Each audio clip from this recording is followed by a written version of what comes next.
Bring the meeting to order. Welcome to the Planning Board meeting for Monday, March 23rd. Let's all stand for the Pledge of Allegiance. Pledge allegiance To the flag of the United States of America and to the republic for which it stands, one nation, under God, indivisible, with liberty and justice for all. Thank you. Jessica, could you do our adequate notice statement? In accordance with New Jersey Statute 10:4-10, adequate notice of this meeting has been provided to the newspapers of record and has been posted here in City Hall. For the benefit of the interested public, this meeting is being live streamed to the city's YouTube page and also broadcast on Summit's government channel, which is Comcast Channel 34 and Verizon Channel 30. Any hearings on applications for development in this meeting are quasi-judicial proceedings.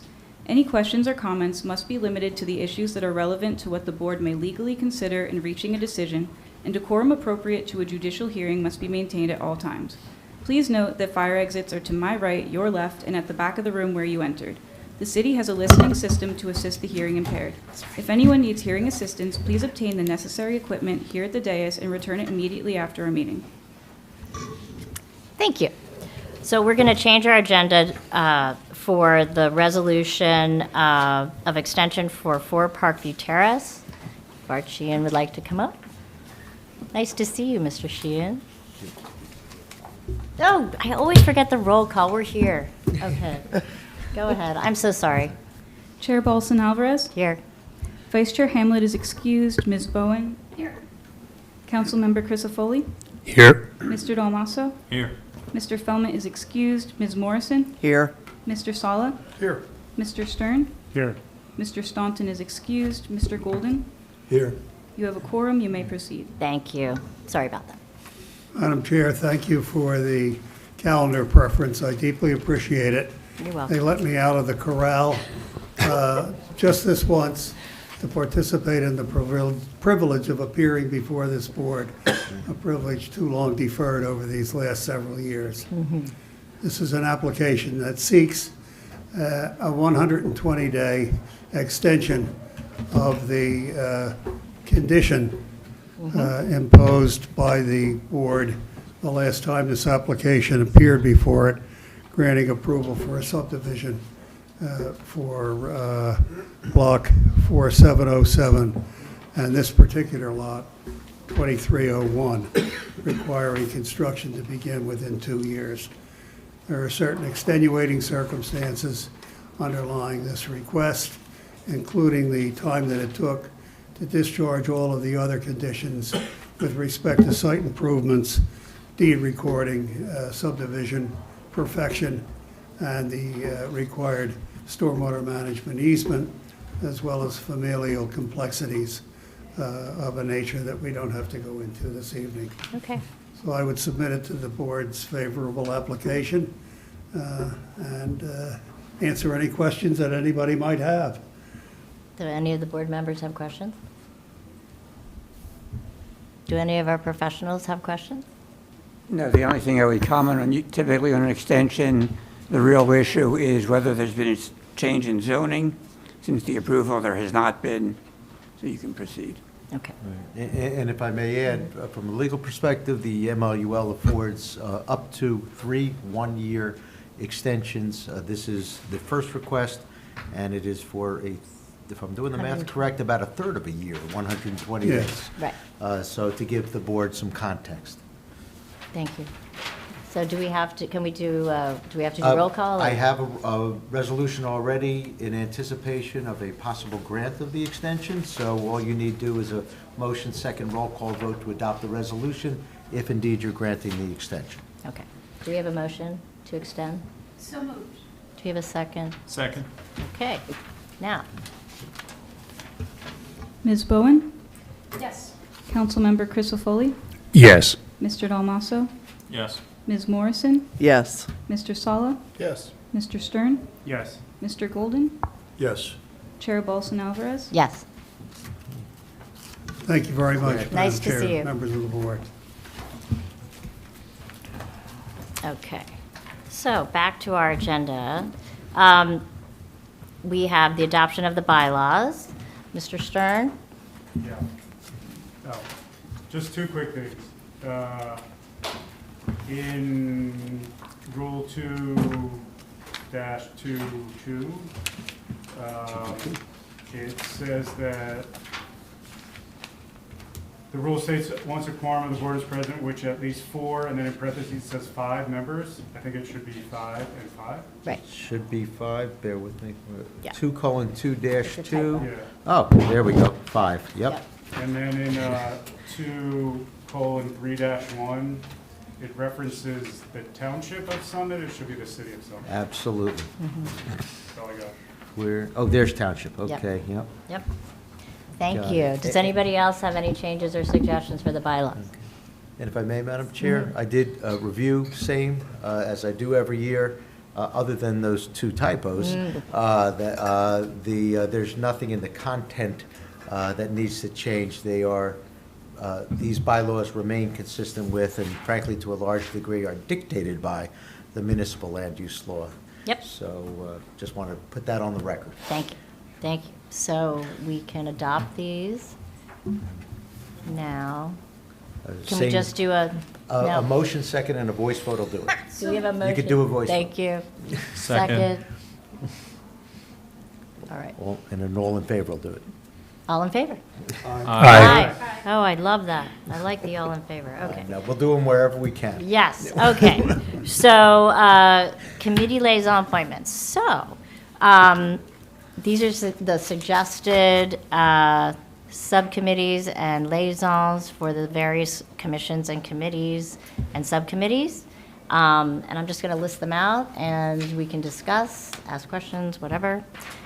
For the Mount Laurel Committee, Delia Hamlet would continue on that subcommittee. She's been on it for quite a while, knows a lot about it, and is willing to serve. She's not here today. She had to be excused. The Master Plan Subcommittee would be Susan Bowen, Paul Stern, and me. The Historic Preservation Commission liaison would be Bonnie Morrison. Environmental Commission, PJ Sala. Parkline, Ryan Felmett. Ryan's not here. Okay, yeah. And Shade Tree is John Staunton, who did agree to do that. So, does anybody have anything to share or discuss about this, or are we all good? Okay, looks like everybody's happy. Do we have to do the same thing? These are mayoral appointments, so technically you don't even have to do the motion Yay. second and voice vote. Good. So we are all set, and everybody has to go to your respective meetings and report back to us. And we will expect that. All right. Moving on, now we're up to applications. So, the first application is 791, 795 Old Springfield Avenue. And welcome.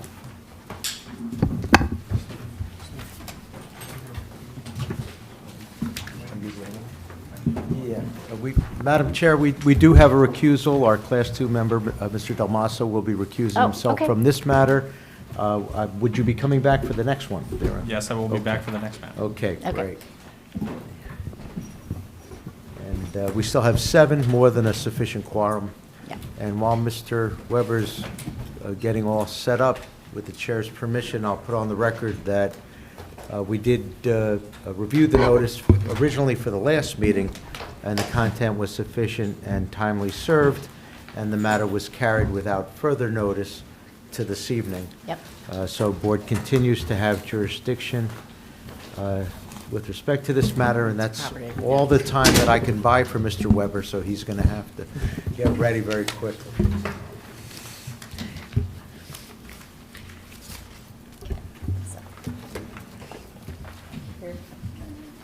Good evening, Madam Chairwoman, members of the board. James Weber, on behalf of the applicant, Carolyn and Adele Botros, with regard to property located at 791, 795 Old Springfield Avenue, which was the site of the Corcoran West Summit Garage at one point, and has fallen into somewhat disrepair over the past 10 years. The Botrises are proposing to construct a 3-story mixed-use building in the NB Zone District. It's a permitted use, but there are a series of variances associated with it. The I think the lot area is around 19,000 square feet. They're proposing a 14,000 square foot building. It is consistent with the floor area ratio. It's consistent significantly with lot coverage. Lot coverage is permitted in the NB zone at 90%. They're at 49%. Building coverage is over by around 6%, and that's mainly due to the terraces that are proposed as part of the structure. So those terraces contribute around the full 1,200 square feet overage. There are then variances associated with the design of the site. For example, the lighting that is on the building is at 10 feet. Your ordinance sets it at 8 feet, but obviously in order to have it over the fenestration, you need the additional 2 feet. Likewise, there's some spillage, and by spillage, the light is set at a certain standard, and it's going over the line within that standard. So it's a well-lit area, and where it goes over is onto the parking lot of the dry cleaners to the side.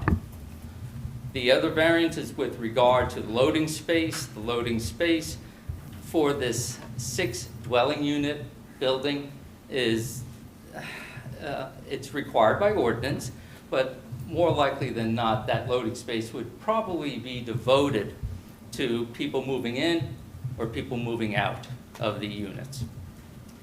The others, and there's a 5-foot setback requirement, 2.5 feet is proposed with regard to the parking lot of the dry cleaners. To increase that 5 to 5 feet, now you're squeezing that loading space, which is already undersized. I think I've hit most of the variances.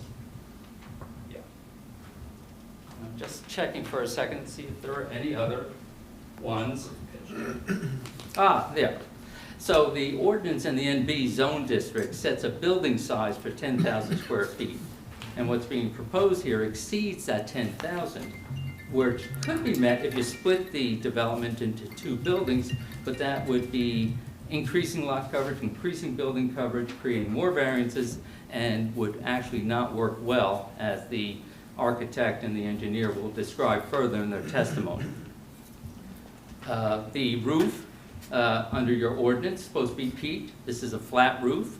There will be access for the residents to be up on the roof in a controlled area. And as a result, you don't have the peaked roof, you have a flat roof in the design. And I think that now covers it. Unless the board has any questions of me, I'll call Adele Botros to the stand. Mr. Botros literally just got in at 6:30. The airlines apparently, because of the disaster at LaGuardia, have been backed up. So he is here now, coming in from Colorado. So, Mr. Botros?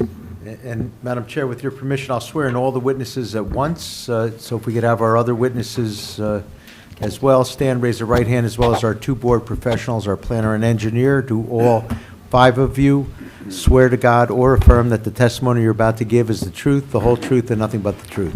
I do. Thank you all. Back to you, Madam Chair. I like that efficiency. There you go. Good job. Thank you. All right. Hello. Hello. My wife wanted to be here, but she couldn't be here today. We were out of town, and I got back for the hearing.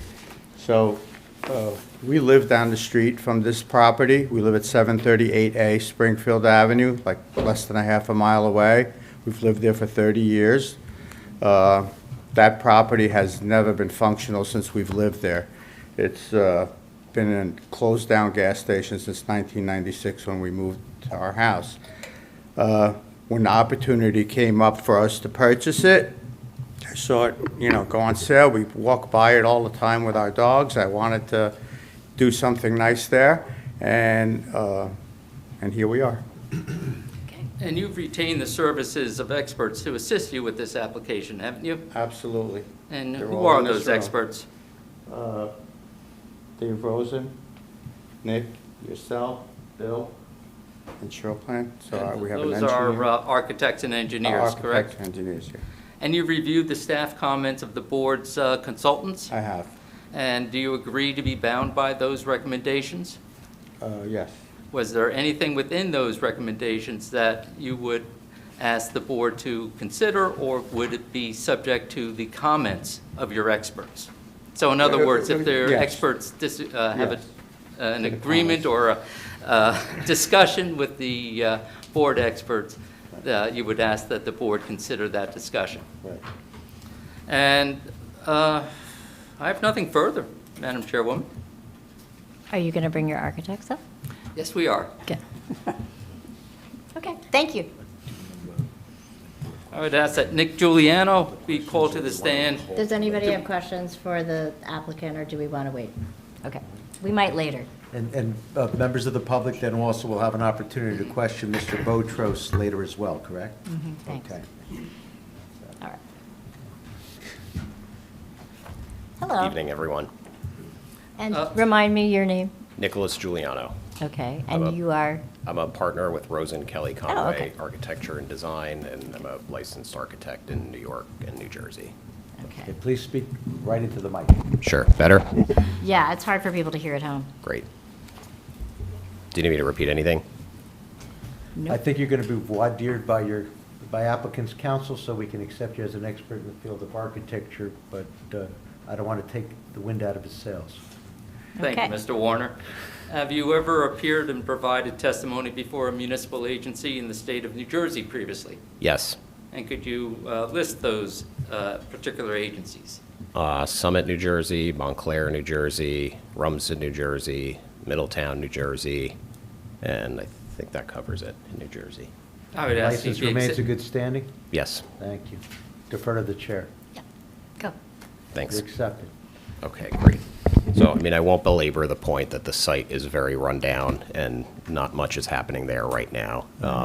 What I think we've got planned here is a really attractive design for a new mixed-use building that'll offer a variety. Sure. Is that better? Sorry, I'm a low talker. So, yeah, I mean, on the That would help. current site, I think we've got planned a really kind of attractive and fitting building that will offer a variety of, more housing types for the city. We're focusing on people that may want to downsize and age in place in town and stay in Summit, but don't necessarily have the need for a whole house or a freestanding lot anymore. That's kind of the goal of the program of the project. We're slightly mixed use. We've got a fitness studio on the first floor of the building. I'll just move over to the ground floor plan here. Yeah. Is this exactly what was submitted to the Except board? for the rendering in the front, Correct. The right? renderings are exhibits. They're unchanged in design. They're just illustrative of the plans and elevations that So to were. answer the attorney's question, the rendering, you had a catty-corner rendering that I don't think we have in our packet. You do not, so if we could have That those one. accepted as A1, and I Yep. believe you have two other perspectives, if I'm not mistaken. We do. We have 3 total perspectives around the building. So those will just, A1, 2, 3. Correct. Okay. And the drawings I'm moving over to now were part of the submitted Yes, packet. we have these. Okay. Yeah, just refer to the sheet in the last revised. Sure. So on sheet A2, only has the one date submitted. Sure.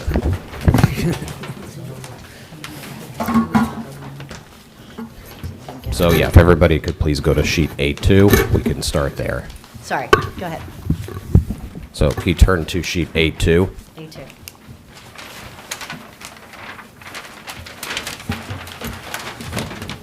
So on the ground floor of the building, we're primarily providing covered parking for the residents and the few spaces that are required by the commercial use on the first floor.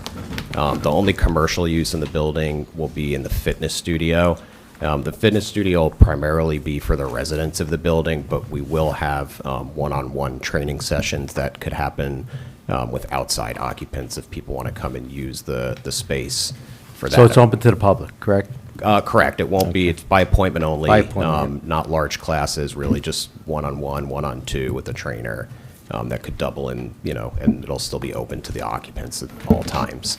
One of the comments in the staff reports were whether or not there would be a bathroom provided. Right. If we do have this function of the outside public coming in for appointments, and we can add a single unisex restroom, we would probably put it right in part of this storage area here that's adjacent to the fitness studio.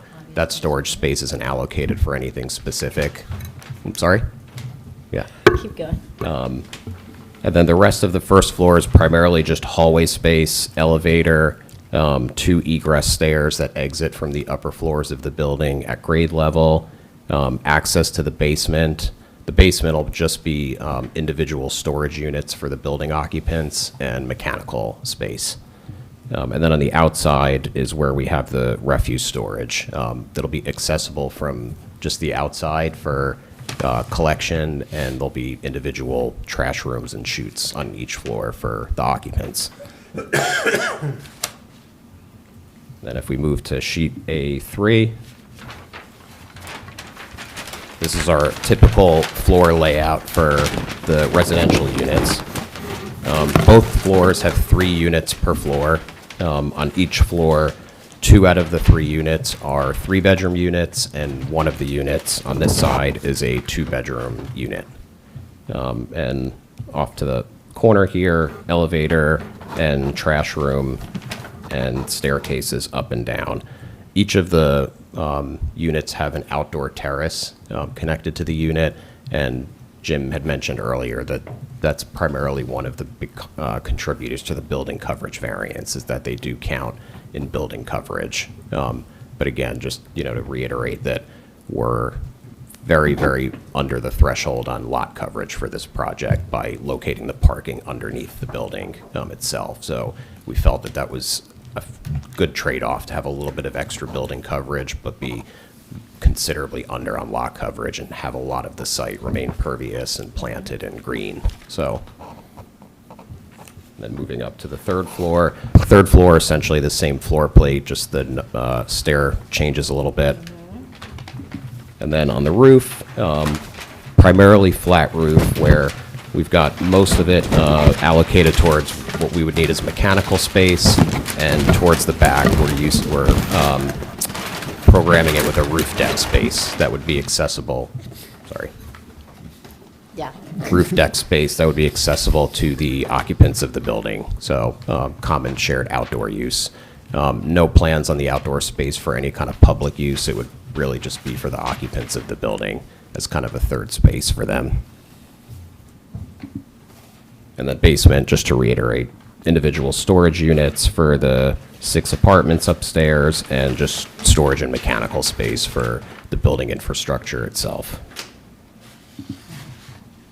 And on the exterior of the building, I'll go back to the renderings a little bit for this one as well. If you turn to A7. So we're proposing a primarily brick facade for all. What exhibit are we looking at now that you brought up on the screen? Sheet A11. But it would be We don't have it. designated as A3 in the evidence. So when you're calling it A11, we've noted it as either A1, 2, or 3. So This one's A1, Jim. This will be All right. A1. This will be A1, A2, and A3 as I when go you're through. referring to A1 or 11's A11, one. No, I got also it. indicate that it's A1. Sure. So, yeah, exterior of the building, primarily brick facades, to just kind of remain consistent with a lot of the buildings that are in the area nearby. The Kings is a lot of masonry. There's a lot of other brick, low-rise residential buildings nearby. And then terraces are kind of carved out from the facade. They're not really additive to the building. They're kind of more tucked in within the facades. So they tuck in nicely here. And ground level will be really glassy, kind of to just encourage the view into that space for people that are walking by, being that it is a space that functions as commercial as well. And if we come around to Exhibit A2 here, this is if you're kind of standing back towards the train station and looking towards the intersection. This is the parking entry here that's all completely covered by the building itself. And on the sides, there's screening that goes up to about 6-7 feet above the ground, so that the adjoining properties can't really look into the parking area either. One of the staff comments was to possibly add an additional screen at the first parking space along Old Springfield Ave here, and we would be fine to add that. We think it's a good idea to further screen the parking so that really you only kind of see the cars once you're in the parking lot itself, and otherwise. And then if we go around to A3, or Exhibit A3, this is the view from Springfield Avenue, which is up a little bit higher in grade level from Old Springfield Ave. When you're on this side, the building appears a little bit more like 2 stories because most of the parking level is sunk at that point, lower below the grade level of the street. And we've a lot of evergreen arborvitae screening on the back part of this property as well, just to kind of further soften the edge of the property with the sidewalk and provide screening.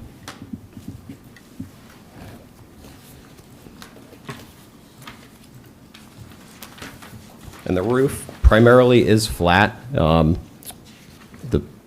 ordinance does stipulate a 4 and 12 pitch, but we felt that most of the surrounding neighborhood, the roofs are already flat or just very low pitches. There's not a lot of 412 in that neighborhood aside from the one housing complex directly across the street. All of the commercial buildings along Springfield Avenue here are flat roofed. Kings is flat, and then the apartment buildings that are kind of off to the side here, the brick ones, very low pitch hip roofs on them. So we didn't feel that there was a lot of precedent necessarily in the immediate neighbors that it needed to be consistent with, so we felt like it could handle it.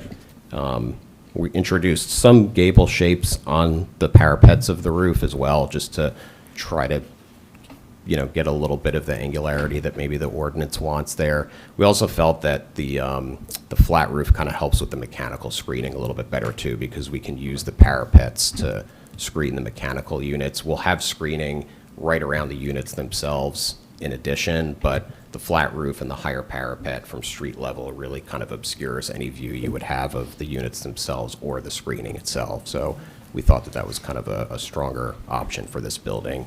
And it gave us a little bit of extra height to work with for the parking level. If we had pitched roofs, we'd probably be looking at maybe a building height variance because they slope up to a peak rather than just be flat at the top of the 3rd floor. And then most of the other variances, I think Jim kind of hit on. The loading area variance, we don't really need 70 feet for anything in this use of a building. We're not anticipating that a tractor trailer would ever come here and need to park on site. So we provided a loading area big enough just for a normal moving truck or a UPS truck if it needed to park in there, a delivery of any kind. But we think that the use of the building can handle the smaller depth for the loading area.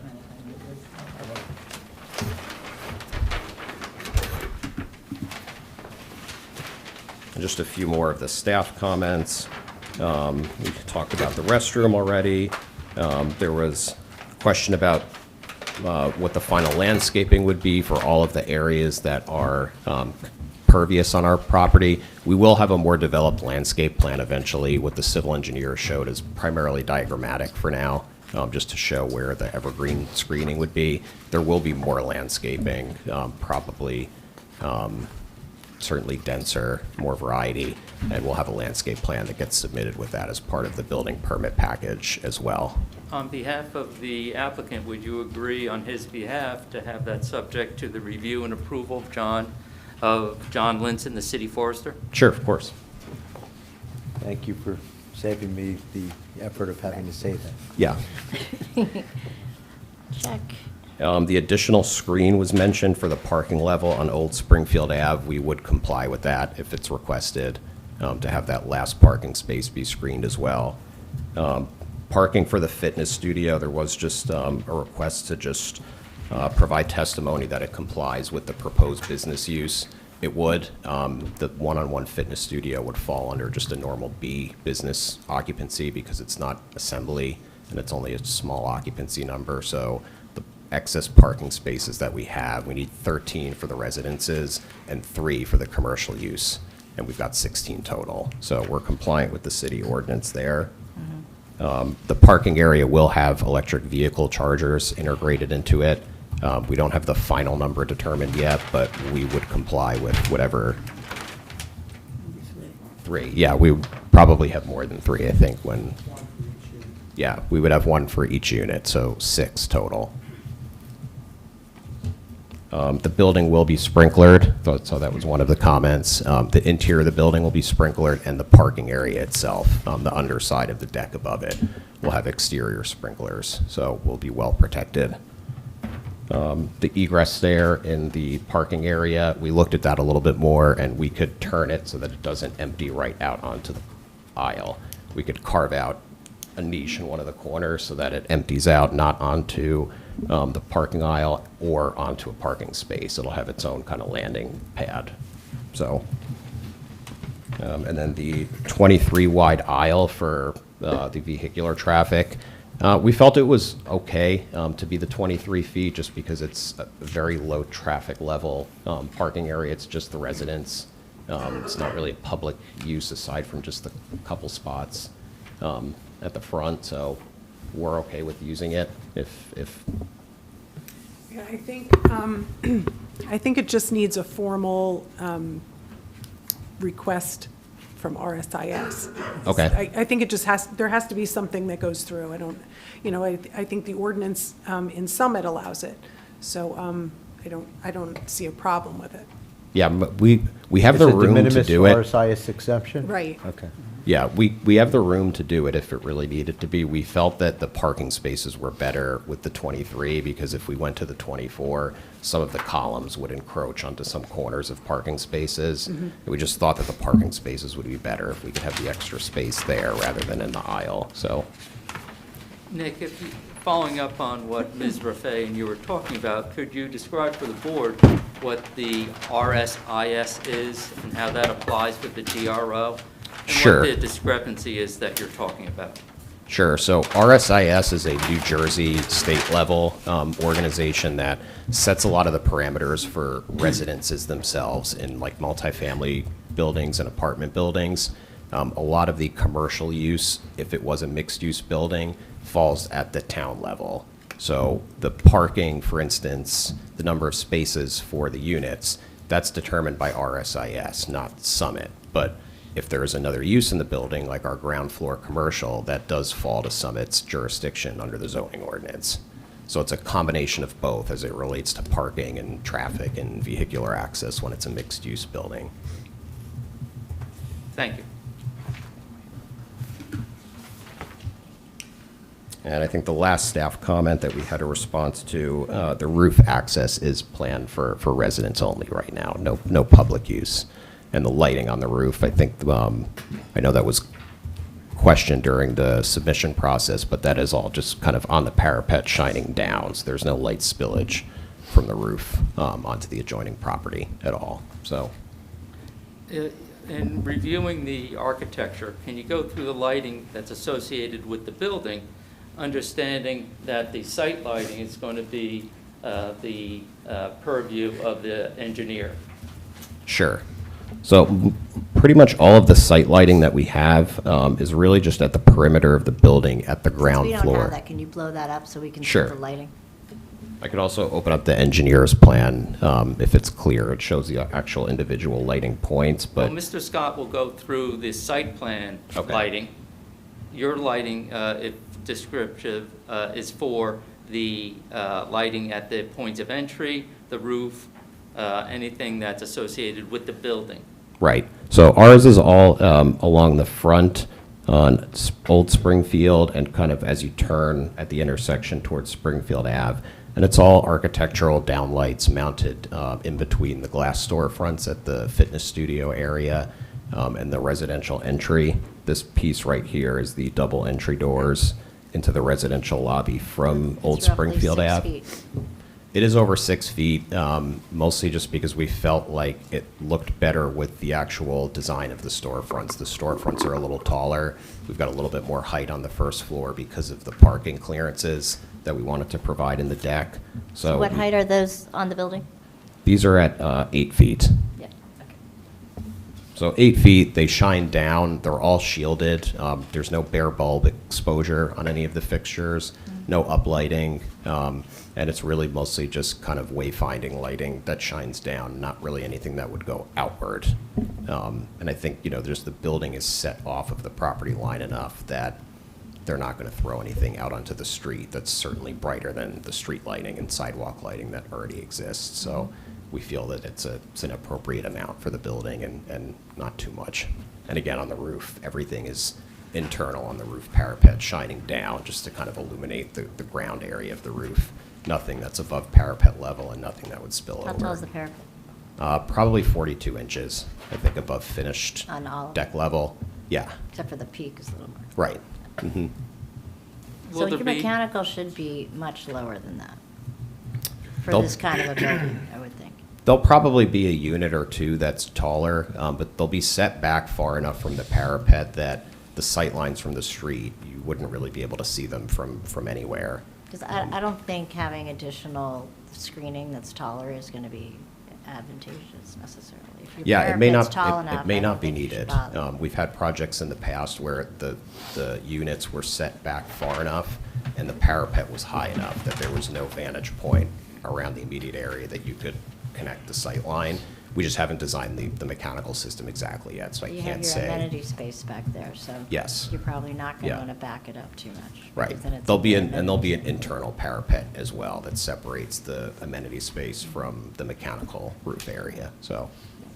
I mean, we could do subject to sightline study, just in case it's not what you think, because you haven't designed it yet or shown Right. us. Yeah, I mean, I don't think anything will be higher than 4 feet, including dunnage. But again, I don't want to put a number in the testimony because we haven't designed it yet. Yeah, it should be lower than the parapet. I think that's doable. Yeah. If I I see a lot. can, Madam Chairwoman, Yeah. and Nick, what's dunnage? Dunnage is the structure that the roof equipment is mounted It's like- on, Oh, you know it. because it can't just sit right on the roof deck itself. So there's extra structure in the roof where the mechanical equipment is, and then on that structure, vertical points and a platform for the mechanical to sit on. Gives it free area underneath it for airflow and things like that. But usually it's pretty shallow, so 18 inches or less. I'm sorry, I shouldn't have started questions, but do you have anything else to share before we? I don't think so, unless Jim would like me to hit on any more points. I think, we kind of have an overall. I have some questions, but I'd like to open it up to the I board. have just a quick question. In the horrible event that there's an accident or something, an ambulance is going to park just sort of on the street? They're not going to go into the parking lot, probably, right? They could, I mean, the headroom is in there for like a large. Probably not a fire truck or something. No, fire truck, no. But ambulance, yes. Or the loading area next to the parking area could handle it. But fire truck probably is on the street, I would think. It's interesting you brought that up. Were you done? Do you have more to say? Yeah, I was just trying to understand how. And so the stretcher would come out through that residence entrance then, not probably through the parking lot, I would guess. Which residence entrance? I mean, the door, I'm assuming if you're walking in, you haven't come in your car. Right, You're going to go in sort of the front door. Right. Aren't you? And so this, I'm just thinking, I don't want to be macabre, but if there's an ambulance, it's going to park at the front door, the stretcher is going to come out the front door. And not there's- have to depend on the loading dock or anything? No, it could go in two different ways. I'm going to just go back to sheet A2 here. If you park your car, the sequence is you'd come in and you don't have to go back out onto the sidewalk. There's another entrance for the residents here. And this would have just a sloped ramp curb here. So if something comes in and parks in the parking lot, a stretcher can go up without hitting a threshold or a 4-inch step of any kind into that door and right into the lobby. Can And you then expand this a little bit? Sure.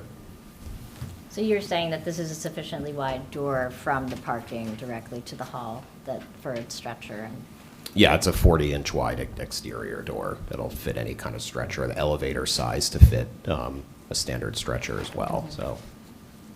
I wasn't going to go here yet, but in looking at your plan and your site plan, and maybe the engineer will speak to this, but you might know. When I've seen similar projects, not in New Jersey, just professionally, sometimes in some jurisdictions, they require a fire truck to be able to drive around the whole perimeter so that they can access in case there's a fire. And this is such an unusual site, and it has, the elevated road behind and all of that. How, the way it's designed now, with just this small loading area and no access on this side, and really no access from the railroad side and the bridge, how would they fight a fire in this situation? I wasn't gonna start with that. I was gonna That's sort of where. do that later, but, you brought it up. So, yeah, I'm a little concerned about how do they access, and this is how deep? Where? The maximum depth is 100 and some feet, right? Which side? From your front of where you enter the parking lot to the rear of the parking lot, which is in the building. I'm Yeah, I just mean, saying, how deep is your building? How wide is your building? Can they service it if there's a fire? I mean, I considering suppose it's they an could odd- just use this whole area here as well. I mean, even if it is grass, they could just go on So it. by It's an here, open area. just for the record, can you speak directionally? Yeah, well, if you could look at the screen. No, but I mean for the Yeah. record. Oh. Somebody's, So on might the- read a record, Oh, might from- read a from- transcript. That's Old the west Spring. side, right? On the west side, beyond the loading area. Yes, yeah, West side. off Thank of you. Old Springfield Avenue. So they could go back there, because that's gonna be flush grass, you said. We could, yeah. There's a little bit of a slope as you get towards the back. This starts getting steeper and steeper as you go up, but And then on the other side, it's gonna have retaining walls and Right, such. So right. this side is really tougher to get to. right. Okay. So as far as fire code, any of those issues come up, or is this something for we haven't- your engineer to talk the- about? We We can didn't have get the- any comments from the fire Right. inspector regarding that, so. The staff comments did go to Eric Evers, Fire Chief. He did not submit a report, but we have Bill Scott here, a civil engineer, longstanding, and he'll be able to provide the area that if there was a requirement for a fire lane, that this site would be able to accommodate that. I think beyond that, just want to know, how are you going to fight a fire in this? I mean, how is it fire compliant with this unusual, it's a very unusual situation, having this elevated road behind it. It's just unusual. How are you going to fight a fire on this side of the building? I don't know. I'm just concerned about that. But I had other questions that are more typical questions, but who else has questions for the architect? Okay. On a similar vein, garbage collection. Now, your dumpsters are way in the back, and there's no roadway towards them. Where would the garbage trucks pick up? And, I mean, moving the dumpsters, to be able to, Our plan is that it's privately contracted, and there is pathway to the back room for them to come and take out the trash on whatever basis it is, if it's weekly or But they would- bi-weekly or staggered for recycling and garbage. But there is access for them to get to that area and access it just from the exterior without going in the building. okay, but they would need to park on the street? Is that, Yes, or in the loading area. because that side of the street is currently no parking for its entire length. Yeah, or they would park in the loading and it- space. Yeah. Okay. And then have to back up onto Old Springfield Avenue? Right. I mean, the traffic there is an ongoing thing with the grocery store, and school traffic comes that way, and it gets a little crazy, and of course, the train station. Yeah, I mean, that is the plan, for them to get in and out off of Old Springfield, so. Okay. Any other questions? You mentioned downsizing as the target. It's not being presented as it's not probably a question for you, but it's not a senior housing presented project to the city, is it? No. No. That's not the target. That's just a need. Okay. We are marketing it to people downside. If I could recall. He remains under Mr. oath, that's okay. Botros, I couldn't hear you and it wasn't recorded. I think the proper is that it's not limited to senior housing. Right, it'd just It's Marketed to. Yeah. Yes. Okay. All right. So I have a question about, can you talk to the retaining wall and the fence, or is that the engineer? I think the engineer would Okay. be best for that. Certainly, if Nick feels that he wants to talk about it from an I architectural mean, standpoint. This is really an architect's question. The metal panning that you're going to use, or the metal siding that you're going to use on the first floor, can you tell us more about that? I mean, it seems like, where you're having a driveway and you're having, people walking by, it may be dented easily, it may not be the most practical choice. Did you consider just bringing the brick down all the way? Can you bring up the perspective? So Sure, yeah. that I can follow the chair's question. And So the first floor is a metal paneling system, That's right. and I can just imagine it getting dented really easily, because it's a high traffic, the first floor is the most trafficked. Yeah, I mean, And show the one- it I'm won't sorry, get Nick. dented because of the way it's mounted. I mean, there's not like free air behind it. It's mounted on a system that's on a masonry wall. So there's really, I mean, it's heavy-duty stuff. It's not like aluminum, like And in the consumer- neighborhood, what were you picking up on doing a metal panel first floor? Well, generally, the ordinance encourages for mixed use in commercial buildings. They like to have the ground level podium be kind of expressed differently than the rest of the building. So right from the get-go, we didn't want to have the brick go all the way to the ground because we wanted the ground level to kind of have its own expression, given that it's got the parking area and the commercial use, and then it You'll would have go the to brick. screens, The screens as and well. you'll have more glazing. Yeah, And and the your lighting. aluminum.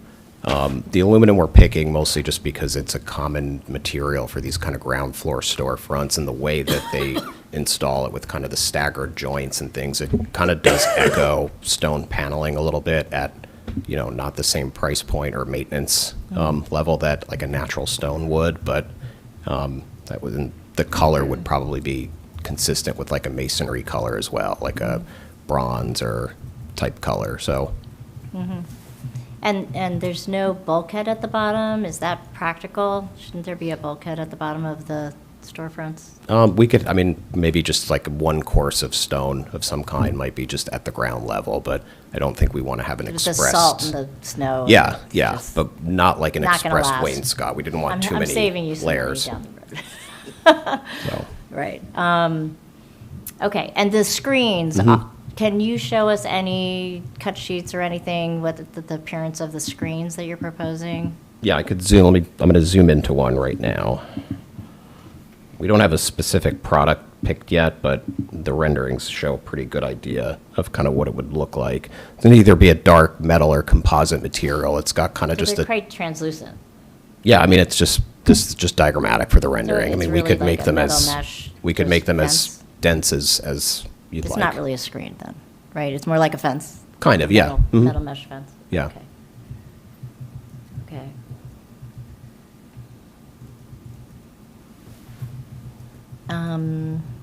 I just want to make sure I'm asking the right person the right questions.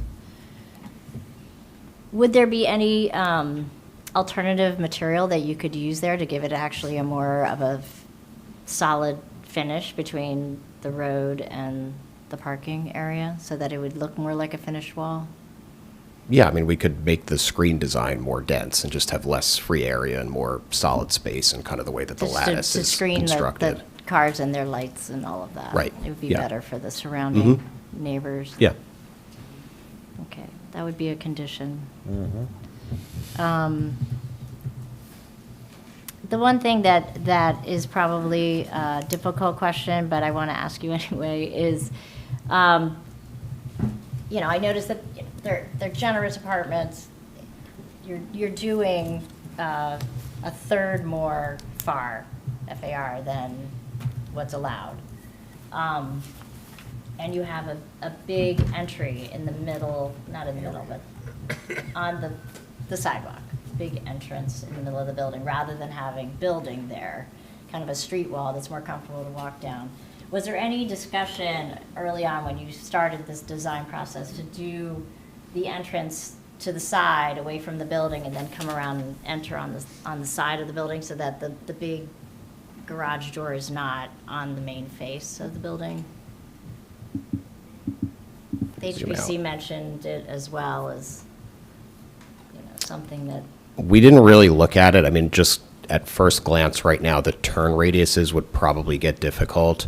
I mean, part of the challenge on this site is that one of the sites as it is right now is kind of not really buildable because of how triangulated it is. Once you kind of really start blocking out the building massing, you can't do much with it. So we're already kind of pushed to have the building be towards the one side of the two lots combined. And the further we push it more towards the intersection to get more turn radius for cars to come in and out, the harder it gets to develop because you start getting more into the tighter part of the angle. Also, we just wanted to not take up more impervious coverage than we needed to with driveways on the site, and we could just come right do you have a off. garage door? There are no doors, no. I Or mean, could you have a garage door, so it's more of a street wall and people aren't coming in and out? I suppose we could. I don't think it would look as good. I think you'd have a big solid wall most of the time. I think kind of having it just be more of a void makes it look lighter, personally, than not having it be a solid thing that comes Right. down. I'm thinking of the pedestrians, walking down, what feels more comfortable to them. Having a big hole with Do you the have a parking picture? Do they have the? is probably not as comfortable. I suppose I'd go back to Ms. Morrison's point just about Old Springfield being a busy road. I don't think you want cars queuing up waiting for doors to open every time they want to get in and out of their That train ride is pretty their busy. unit. A lot of pedestrians are walking by on Yeah, that. yeah. I mean, I understand. I don't know how practical it is for the site to just have them constantly have to have a door come up and Okay. down. I'd like others' input on that. I think that's all I have for architecture. Just making sure. Adding the bathroom. Okay. Yeah, thank you. Okay, great. Yes, yes, Board members may I have want the board questions. professionals to go next. Just a few questions, because you touched upon a lot. Sure. A lot of what was in my memo. The ordinance does have a whole host of architectural design standards. Ooh, microphone, sorry, Joe. Sorry. Yeah. Could you just confirm that you're in compliance with all of those standards? We are, yeah. I mean, there's a long list about how long facade lengths can be before there's a, expression in the relief of it. The expressing kind of the podium level, how much glass you have at the storefront level, at ground level. So we're in compliance with all of them. I Well, thought also so, the but it design wasn't- guidelines in the appendix. Yes. Did you get to see those? Mhm. Okay. Yeah. Okay. And then secondly, you mentioned a lot of the variances you require. Are you having a planner testify on that, or No. not? No. So could we have some testimony about the statutory criteria for each of those variances then, and how it's being addressed? He's touched upon the C1 with regard to the fact that you have a shaped lot that is somewhat unique but difficult to work with. You have the topography. Let the expert testify then, okay. You ready, Nick? Sure. Okay. You Yeah. wanna- Yes, Yeah. would you describe how the shape and topography of the site presents the applicant with an undue hardship and practical difficulty in realizing the development of this property? Sure. Right now, I'm on the submitted civil engineering plan. I think it'll just be easiest to go over this, being able to look at some of the topography that exists on the site currently. It's hard to see.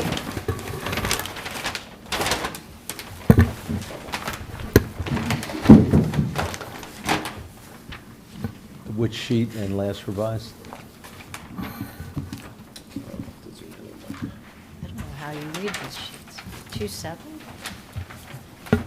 Sheet 3 of 7 on the grading utilities and stormwater management plan. I'm sorry. 3-7. Yeah, no, I got that part. The last revised date. November 10th, 2025.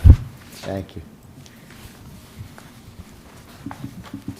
So, yeah, I mean, if you look at kind of the site as a whole here and just sort of comparing some of these room sizes that we have internally as you get kind of further towards the intersection, the triangular area here gets kind of very unbuildable just with the slope that exists currently from Springfield right up to, or Old Springfield up to Springfield, and just being able to get kind of a practical building shape to work, as it gets more towards the intersection here, this was the zone where we felt that the building could be planned in a more efficient way.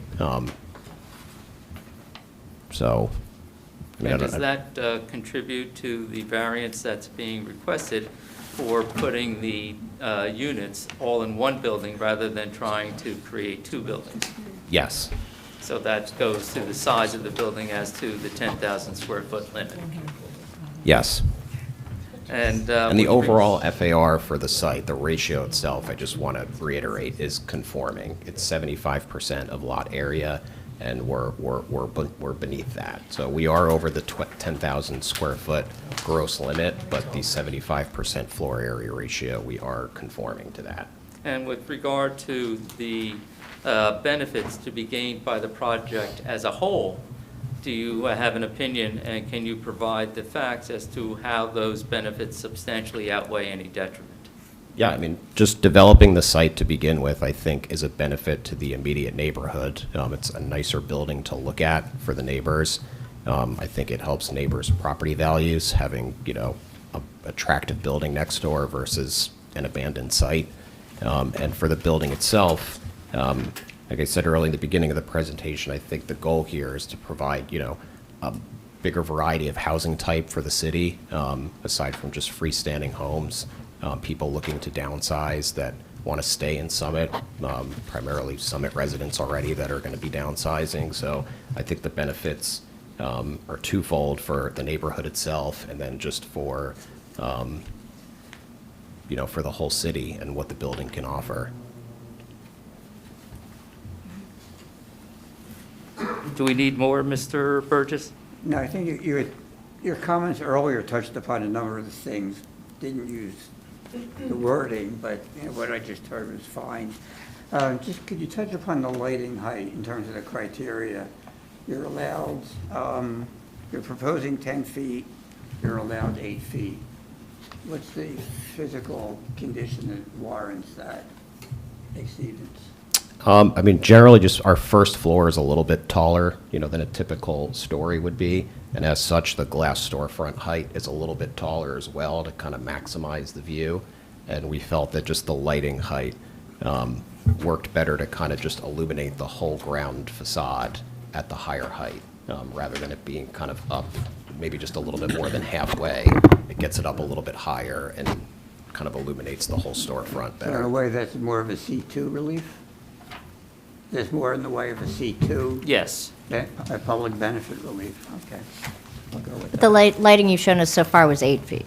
We haven't seen the lighting that's, No, that lighting is 10, that's on the front facade. okay. Yes. You said it was 8. I'm sorry, I misspoke. Okay. I was waiting for the 10-foot from the engineer. Okay. So that's, wow. So how tall is your first story? 12 feet to the underside of the structure that spans over the parking deck, so. Okay. All right. Are there any other questions for this? Oh, sorry, Marie. Yep, no, that's okay. I had Yeah. a few. Yes. I have some that I'm saving for the engineer, but could you talk about some of the amenities that might be on the roof? Any permanent structures, any temporary structures in the amenity space?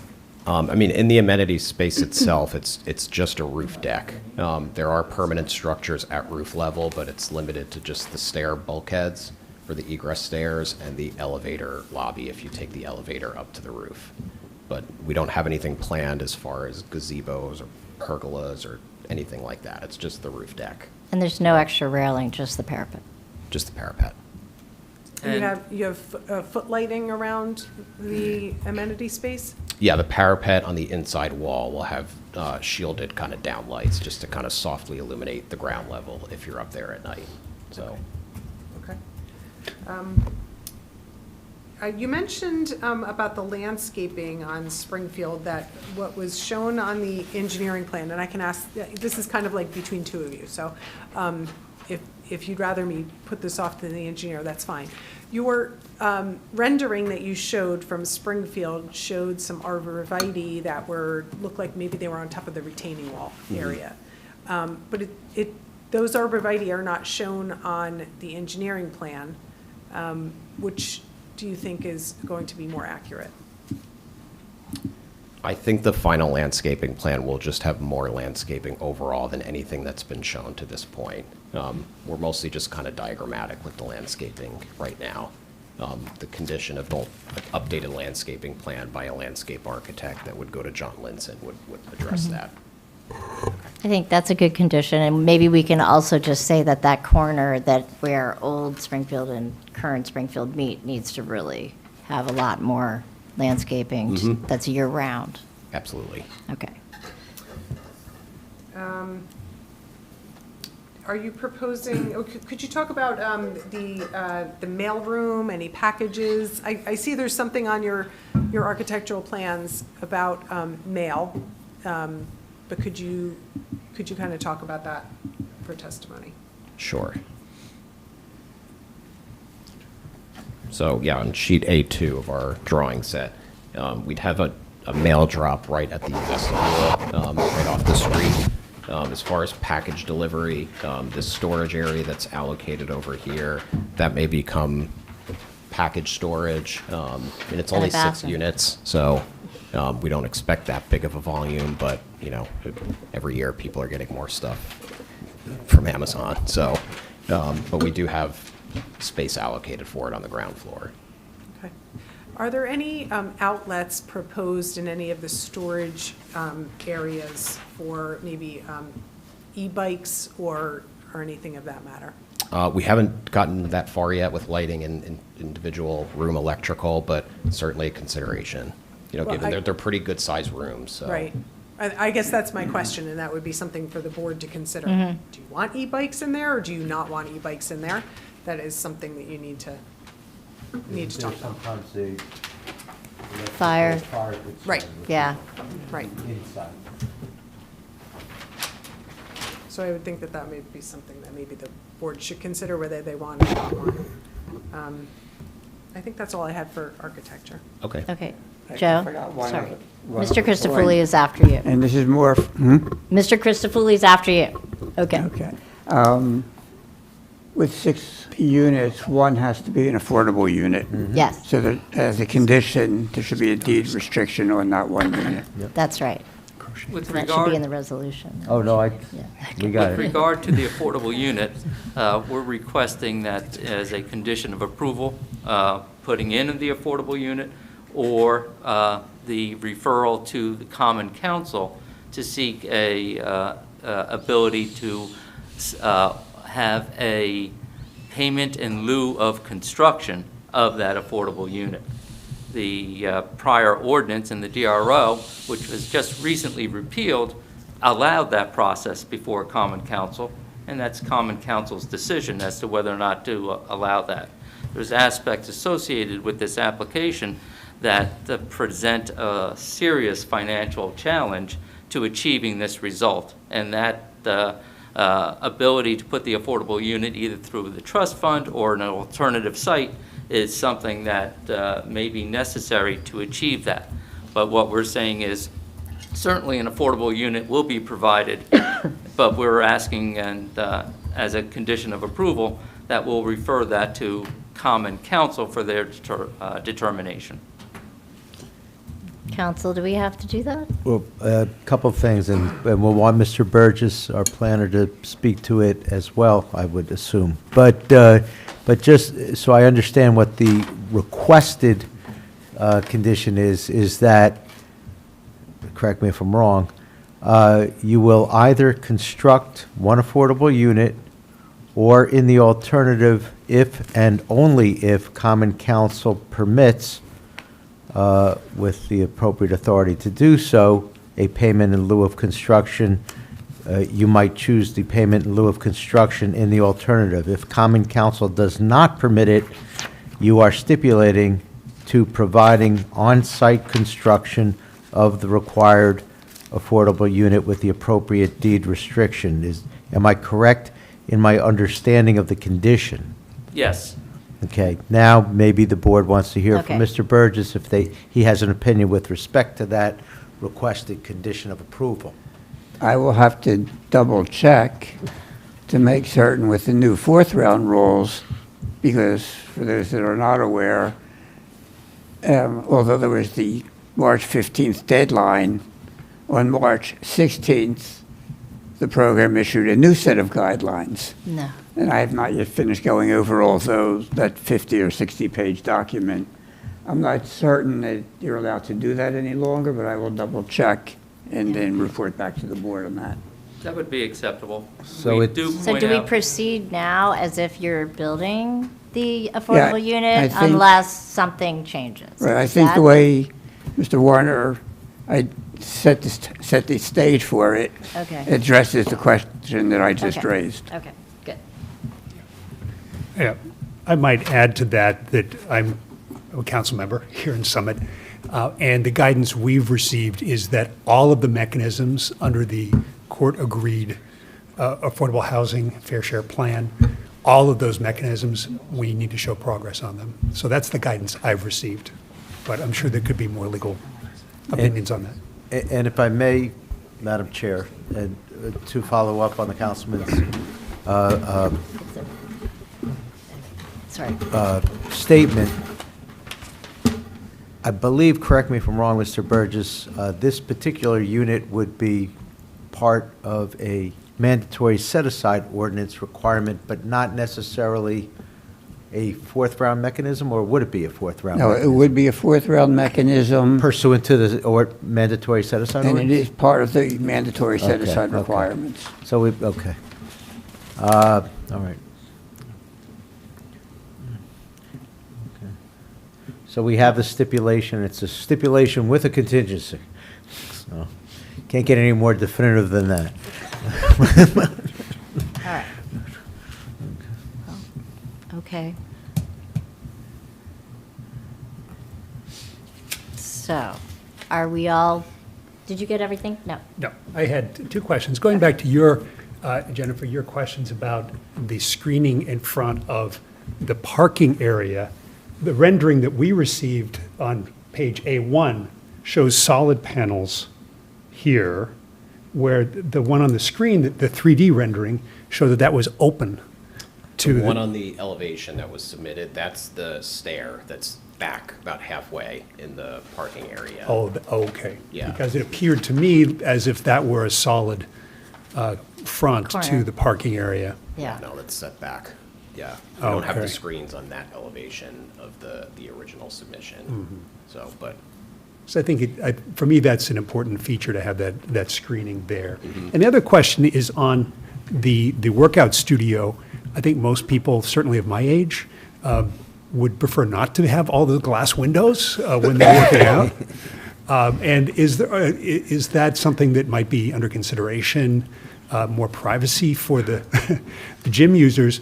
And separately, would that space also be available for other retail uses? I'm not familiar with the zoning for this site, whether other retail uses that might be more appropriate for the kind of facade there with the windows. Are you also considering those other uses? for your first question, we definitely could provide an additional internal screening system, just via window treatments. For the outside of the building, the ordinance does encourage, glass for as much as you possibly can do for the ground level. So we want to be consistent with that and address it. But I understand what you're saying, and internally we can do, even if it's like an up-down kind of mechanism where maybe the upper portion of the glass is still clear and you could kind of get a sense of what's going on inside, but there is screening at kind of eye level for passerbys. And then for other This is retail for the business use- zone, where they want activity at the street level. That's what he's talking about. Yeah. And then I'm for the the new other. member But I here, totally so I get- understand your I get to question. ask the basic questions. I'm new to this, to the planning board and to these issues, although I did take my 6-hour training course. But, so that's where I'm coming from. Yeah, and then as far as the other retail uses, 2 out of the 4 walls are solid. It would definitely be a retail business that has a layout that could handle glass at the front wall. One of the early things that we talked about was the dry cleaning, the pickup component of it. There's the dry cleaning building next door, and we had looked at an early idea of maybe this is just an annex to that where people could just come and pick up and drop off deliveries, but none of the actual cleaning happens in this little spot. It's just a storefront for customers. So there's definitely flexibility in what could go in that space in terms of just square footage and how much solid wall there is for them to kind of back up the infrastructure too, so. Yeah, and if I may add to that, the ordinance does permit a variety of retail and service commercial uses at this location. But then wouldn't we have to worry more about parking there on site? It depends uh, on what the use is. So Yeah. some of them, there's, I don't want to list the whole parking ordinance, but different uses have different spaces that are required per, for ours, it's 1 parking space per 200 square feet of gross floor area. Okay. And our space is 405 square feet, so it necessitates 3 parking spaces. But if you have a different type of use, like an educational or a retail space, they have different formulas for it. So it would be limited to what could fit with 3 parking spaces as Right, well. You're compliant with your proposed Yes. use, but if you were to change the use, particularly one that would increase the parking requirement, you'd be back in front of us. In theory, yes, but we're not proposing that, so, Correct. yeah. Okay. All right, so I think we are, this oh, sorry. So there's no exterior parking for the retail space? They're going to park underground to get to access the retail space? It's not really underground, it's just, it's street level but covered. They're going to park Covered. uncovered, Mhm. and then they're going to walk out to street level Right, and then towards the Springfield area. right. So, I mean, seems a little difficult for ongoing, drop-off for clothing. It seems like you'd have a lot of traffic. You don't want to have that retail space to have a lot of traffic of cars coming in and out. Yeah, I mean, I think for the proposed use that we have, it's not going to be a high traffic, it's an appointment-based, You yeah, said it will be an exercise place Right. for the residents primarily. right. So you're very limited in what you can do. Whether it's zoned or not, you've got a situation where it can't be a high traffic volume of cars coming in and out. Correct, and recognize that at 400 and some square feet, this would be a very small retail or service commercial use. So, in all likelihood, what's being proposed will probably stay there for a long time. I mean, so basically, it is a space that's going to be used for the residents. I mean, for all intents and purposes, that's what it is. Yeah, absolutely. I mean, it's a dual use. It's appointment-based use for non-residents I and, mean, so to call it a retail space is, I mean, really, it's part of the structure and part of the amenity for the residents. sure. I mean, I wouldn't call it a retail space. I would just say it's a fitness studio, that is being either used by the residents or by appointment for public.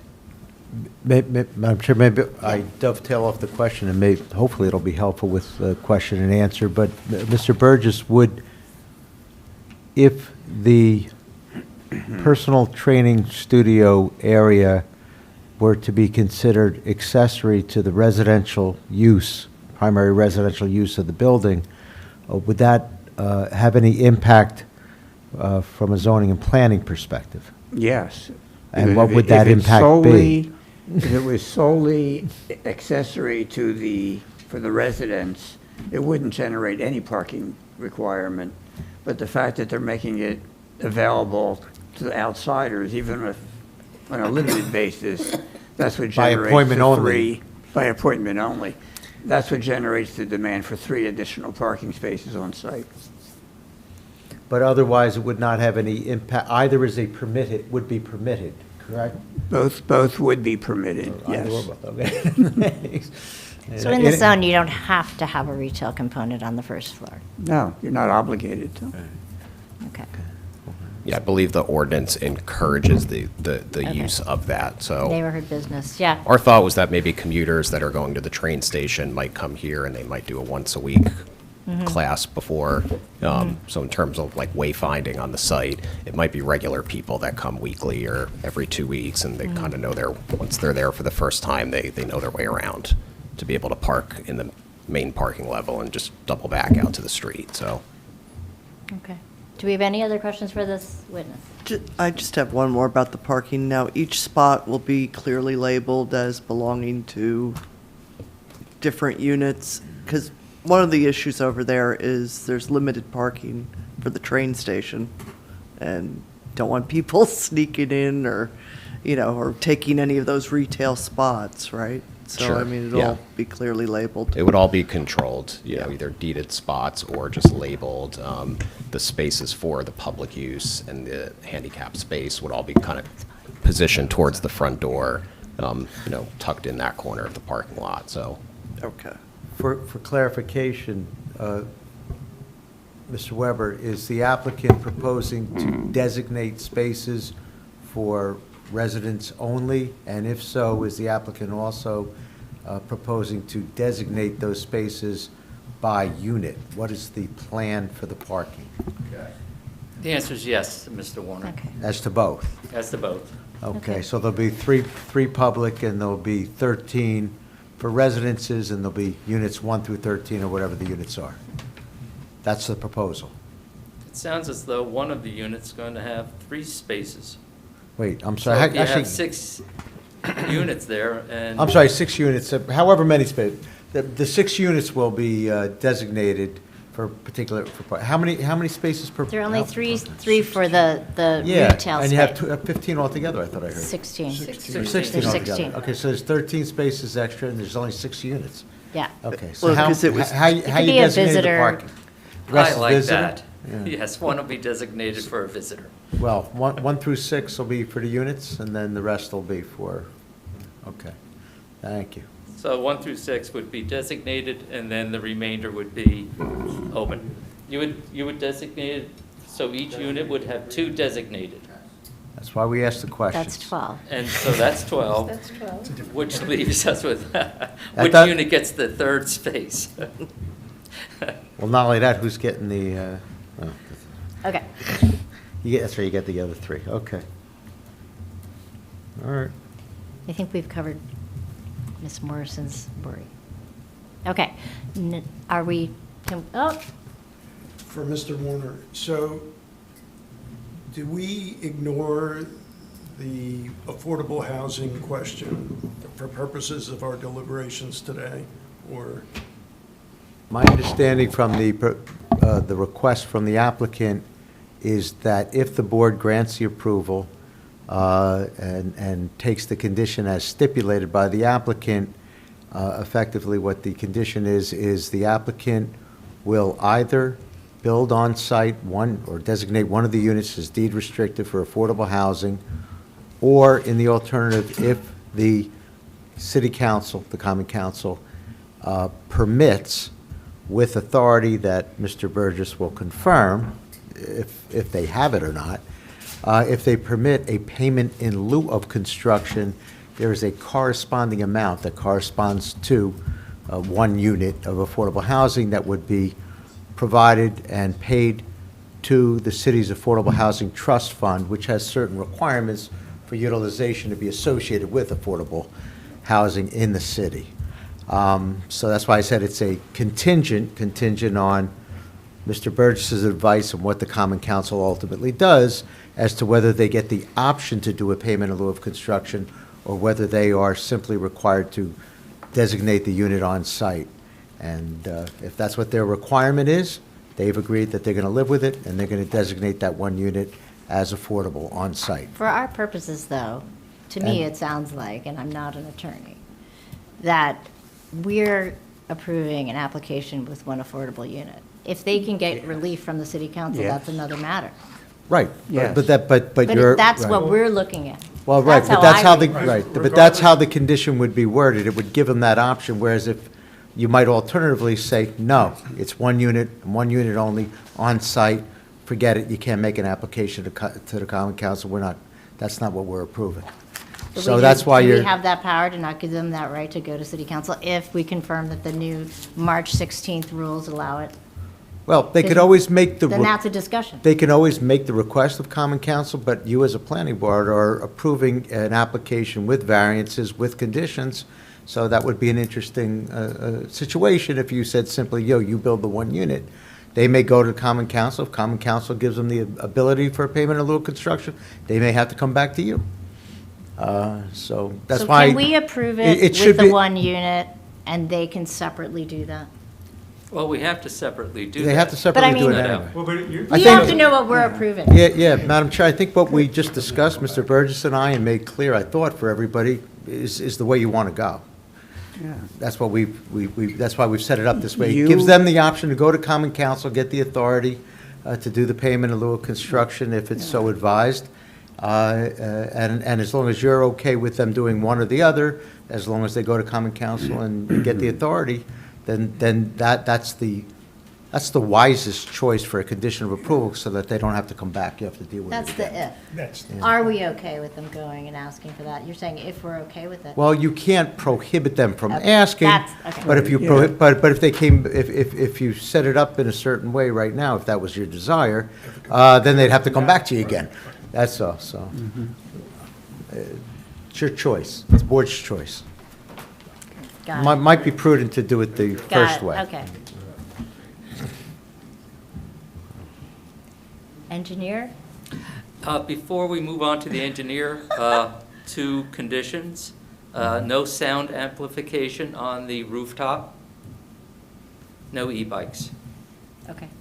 Okay, you're Good. stipulating to Thank those, you. okay. Well, no e-bikes in the storage area in the basement. Right, So,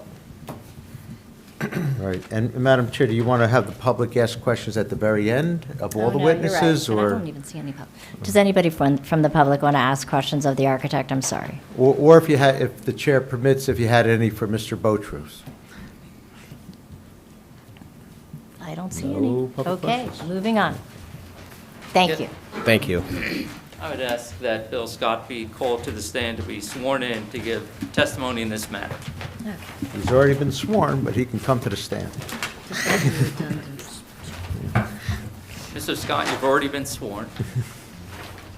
Yep. Yes. Okay. Would you provide the board with your credentials? I obtained a Bachelor of Science degree from the Clarkson University School of Engineering in New York. I became a licensed professional engineer in 2004. I've had my license in good standing since then. It's in good standing now. I've appeared before the planning and zoning boards of Summit several times in the past, once on this property. I've appeared before numerous other boards throughout central New Jersey, Chatham, Madison, Westfield. I suspect the Great. chair's going to accept you as an expert. Thank you. Thank In you. the field You're of civil accepted. engineering. Yes. Proceed. But speak up. Thought I was. Get in that microphone so people at home can hear you. Yeah. I'm another soft talker, unfortunately. I know you're all familiar with the site. The geometry of the site creates some challenges for design, especially with the grade change due to the roadway ramping up over the railroad. I think the architect did a wonderful job of creating a building footprint that allows for the appropriate parking, but also respects all of the side setbacks, rear setbacks, and front yard setbacks. You heard that the parking will be primarily below the deck. The entrance and exit to the parking lot is situated in a location so it won't conflict with the entrances and exits of any of the neighboring properties. The intersection is signalized, so I don't anticipate there will be any traffic problems at the site. When you talk about the intersection, you're talking about Morris Avenue, Springfield Avenue, Old Springfield Avenue? Yeah, once you exit our site, if you go to the intersection, it's signalized.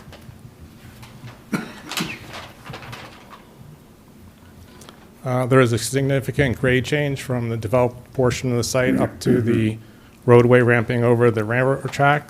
To make that transition, we're proposing a retaining wall. The retaining wall is going to be clad in a similar material to the building. The retaining wall will be at its highest point 9 feet tall. We're proposing a fence that will run along the sidewalk paralleling Springfield Avenue.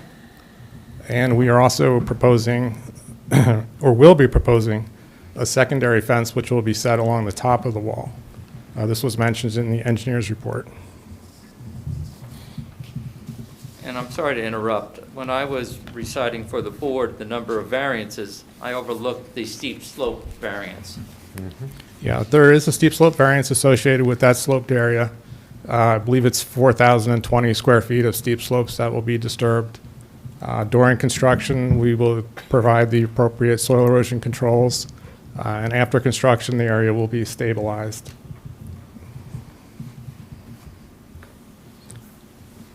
Now, you had mentioned in the retaining wall's 9 feet high, Yes. and you're putting a fence on top of it? Yes, that additional fence will trigger another variance, which is the 10-foot wall and fence combination.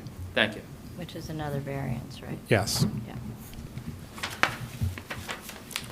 Yeah. Currently, our landscaping plan proposes the removal of 20 trees and planting of 42 trees, along with of various species, along with several shrubs.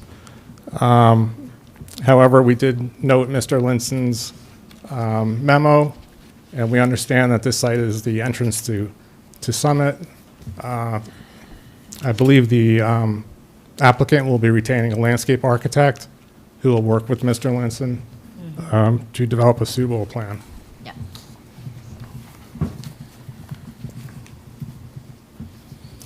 We talked briefly about the loading space. The loading space is undersized. It's not intended for use of delivery trucks per se. It has a temporary use intended, more for maybe a U-Haul from time to time as people might move in and out of the building. The required dimensions are 12 by 60. The proposed dimensions are 12 by 30. Again, because of the dimensions and the restrictions to the dimensional restrictions to the building, it's not possible to provide the required 6-foot landscape screening from the property line to the. Is it 6 foot or 5 foot? 5 foot. So we're 2.5 feet, which really doesn't allow for the installation of screening. Rather than 5? Rather than 5, yes.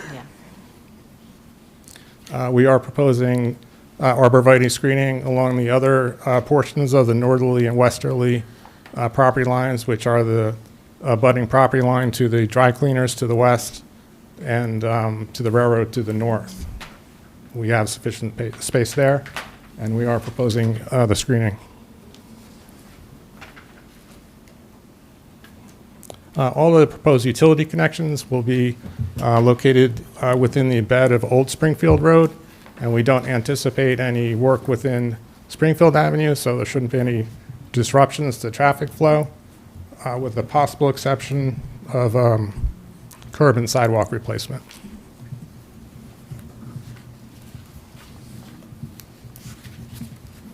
All construction vehicles, deliveries, and access will be off of Old Springfield. The applicant will make every attempt to keep the sidewalks open throughout construction, and when sidewalks cannot be open, then there'll be appropriate police at the site.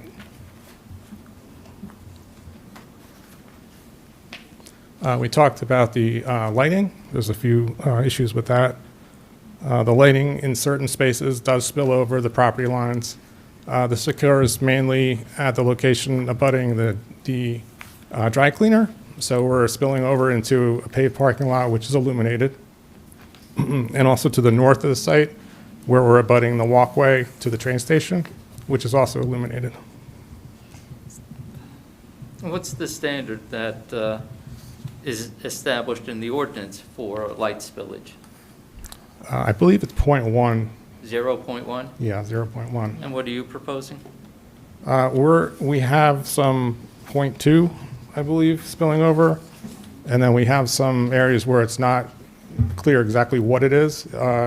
It's zero, we don't have a spotlight at the property line itself, but it's in the area of 0.2-ish.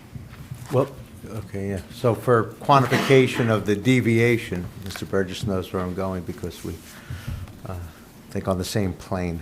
We'll call it approximately a 0.2 foot candle at the property line, whereas 0.1 is the maximum permitted?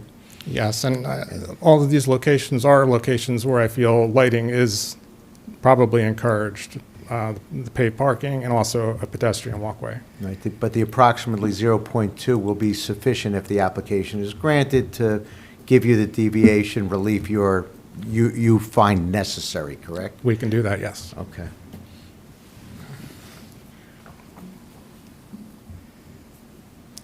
We talked about the height of the lighting. So we have a couple different areas. Within the parking deck itself, we would like the opportunity to mount the lights on the underside of the deck if we have that need, which would push the lighting well up over 8. Right now, it's That's shown 12. at 10, but it could be up to 12. What would be an alternative to that? Well, we are currently showing wall-mounted lights within the deck, and they're at 10, so I can provide the correct lighting, but I think it would be wise to have the freedom to put alternate lighting at that height. We might be able to put in more lighting at a lower intensity to create a better illumination standard there.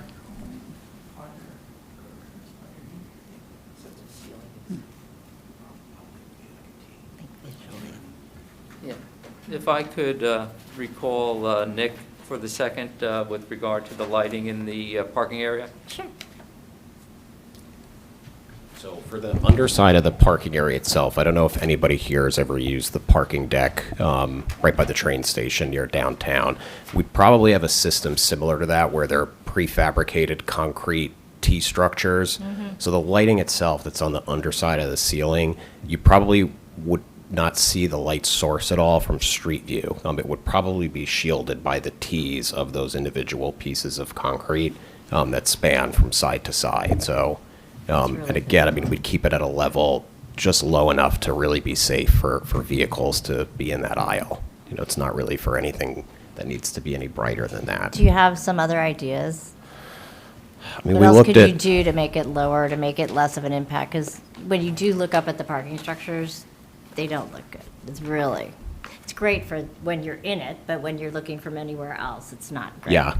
I mean, one thing we could do right off the bat is just make sure it's a nice color temperature, right? We wouldn't have the really white 5,000 Kelvin But lights you're that gonna have you. some posts, right? We do have posts. The post mount lighting would be sufficient for the parking spots themselves. We'd have to see how well it illuminates when you get into the middle of the aisle area to get to the spaces. So, You have the wall from the stair. But I see what you're saying. How far would it reach? right. And how wide is the parking deck? Parking deck is 20, about 63 Two square bays feet. Plus the center aisle. About 60, about 63 square feet. We have the What is it? 63 square 60 feet. feet. Yeah. And your lights go how far? If they're at 9 feet or 8 feet? It would depend on the specification. I mean, we don't want to have anything that's too bright and really could throw light that far, because then if you're walking at the street and you see those lights, it could be really intense. Just, Right. you know, it would make it bright enough for the cars, but it might be a little intense for passerbys. I mean, I think it because of pedestrians, because it's a, apartment across the street, that is going to be a view shed for them. Yeah. And all the people walking to the train station, and it's, more residential than not over there. It warrants a lighting plan. So Sure. maybe we could do a condition that they work with Marie on a lighting plan Mhm. for that. Yeah, Because I think that's it could fine. be really bad or it could be really good. We Yeah. just don't know. Yeah. How's that sound? Yeah, I think there were also, sorry? Go ahead. There were also some hot spots on the walkways. There's one You want spot the that's actually 9.1 foot candles in the back corner, kind of by the, I guess it's by the by the garbage area, somewhere in that area. And then on the front, you have something that's at 8.0, so we could probably work on that together. Okay. Yeah, we'd be fine with that Similarly as to the well. landscape architect, you could do that? Okay. Yeah. Could I was also going to suggest, Yeah. I know we do this in other municipalities, 6 months after it's built, the engineer could take a look at it, and if things need to be adjusted, you adjust it accordingly. That's always been good, yeah. I remember us doing that right in the same neighborhood behind Caddy Corner. Yeah, we could In the parking specify lot back fixtures there. that have the flexibility for that, so. Yeah, And but I I think think- working together might be great. You'll come Yeah, up and with we some want it, other- I mean, we want it to look nice too. We don't want it to be overly bright at that Right. level. So we just want to provide enough for it to be safe to be driving under there. So Sounds we're good. happy to work with you on it. Thanks. And Ms. Weber, applicant's good with that as a step? Yes. Thank you.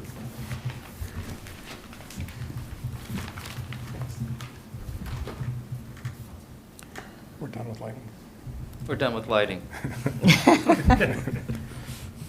So that brings me to stormwater management. Currently, there is no stormwater mitigation on the site. So what we're doing is we're proposing a dry well for this property that will collect in excess of the required 3 inches of runoff from the roof surfaces.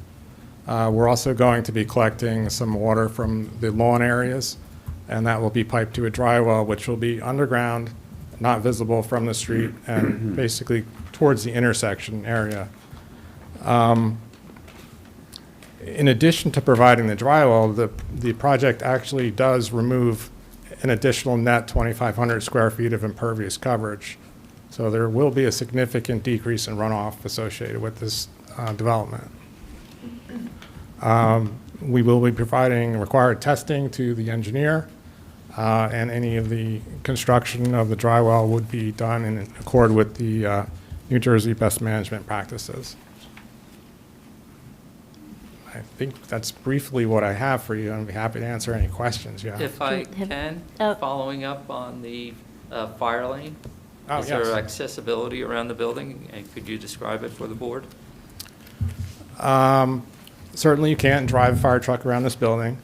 My experience with three-story townhomes of this nature, not more of a three-story row townhomes that you would see in a townhouse development, is that the fire department is very interested in having level areas around the building where they can stage a ladder. We do have that on all 4 sides of the building. Can you, because there aren't very many dimensions on the drawings, can you blow that up and show us, not that one, actually, 3.7?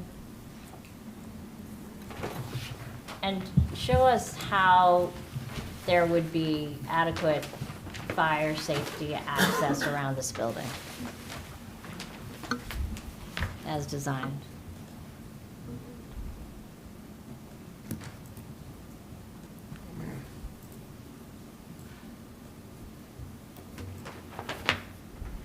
Because of the steep slope and the bridge behind it, it just. Yeah, concerning. sorry, this isn't my laptop, so I'm a little struggling. Yeah, can you? I'm sorry.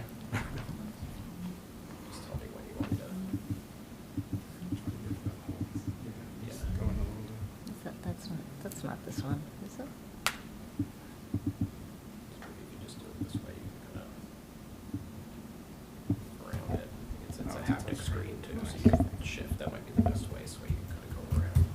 All right. So everything to the, as you're looking at the drawing to the left, which is the west side of the property, is level. Between the paved parking area to the building is generally level. Level until the notch out in the back? Yeah, the notch out in the back is the only area where it does have a little slope to it. Okay. Between the retaining wall and the building. Basically the turnaround. Right, where that's actually where the exterior parking is. So the parking itself would be level, which is outside of the building footprint there.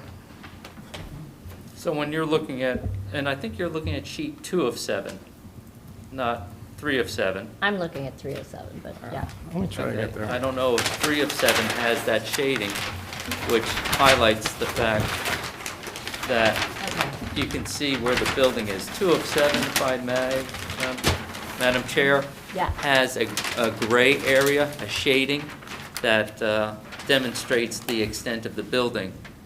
And then you have the 2 parking spaces with the turnaround beyond the scope of the building above. Got it. Yeah, I can see it. Very light. Okay, got it. Anyway, so it's flat all the way to the corner? of Yeah, the- it's the- flat enough that you could carry a ladder, set it up, and get up onto the But can building. you get a fire truck in that loading area, 12-foot wide? I can't imagine, no, it's actually too close to a building for ladder use. They wouldn't, if they wanted to put a ladder off their truck, they would put it in the neighboring parking lot. But the use could change in the neighboring parking lot. It could become an as-of-right building. I'm just like I'm just saying that the fire trucks generally won't go that close to a building that has an Right. issue. Right. Especially it's next to the cars, the How parking lot. deep is this building, and can a fire truck spray water on a building this deep? Certainly, yeah. No? They couldn't use ladders off of Old Springfield because of the downslope. They'd have to extend too far. But they could spray water off of that, or they'd be at an elevated area. They can certainly spray water off of Old Springfield, even if if they couldn't access. But would that put out a fire in the back of the building? Well, I mean, this building is sprinklered, so most likely, I won't speak to how they're going to fight the fire, but I don't envision a scenario where the building is engulfed with the sprinkler system on. I mean, they can enter the building if they like. Can we ask the fire chief to just comment on it? 'Cause he- Yeah, I'm uncomfortable moving forward without the fire chief's comments. I I mean, called him. couldn't they just park the truck on Springfield Avenue and then get it from the back way? And then just like shoot it up and. Well, I mean, it's right there. It's not too far. Not that I'm a firefighter.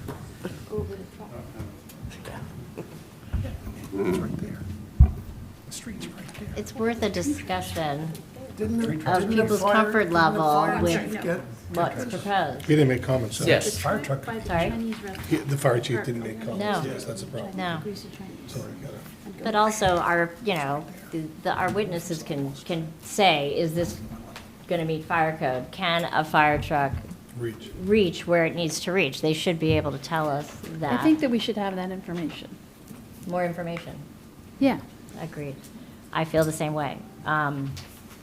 We can certainly make it subject to asking the fire chief director, who did get a copy of the application and did not submit a report. So we can ask him to clarify whether or not he had any issues with this and make that a condition of approval. Well, would And then- the condition include the approval being subject to the fire officials' comments with respect to adequate firefighting? Yes.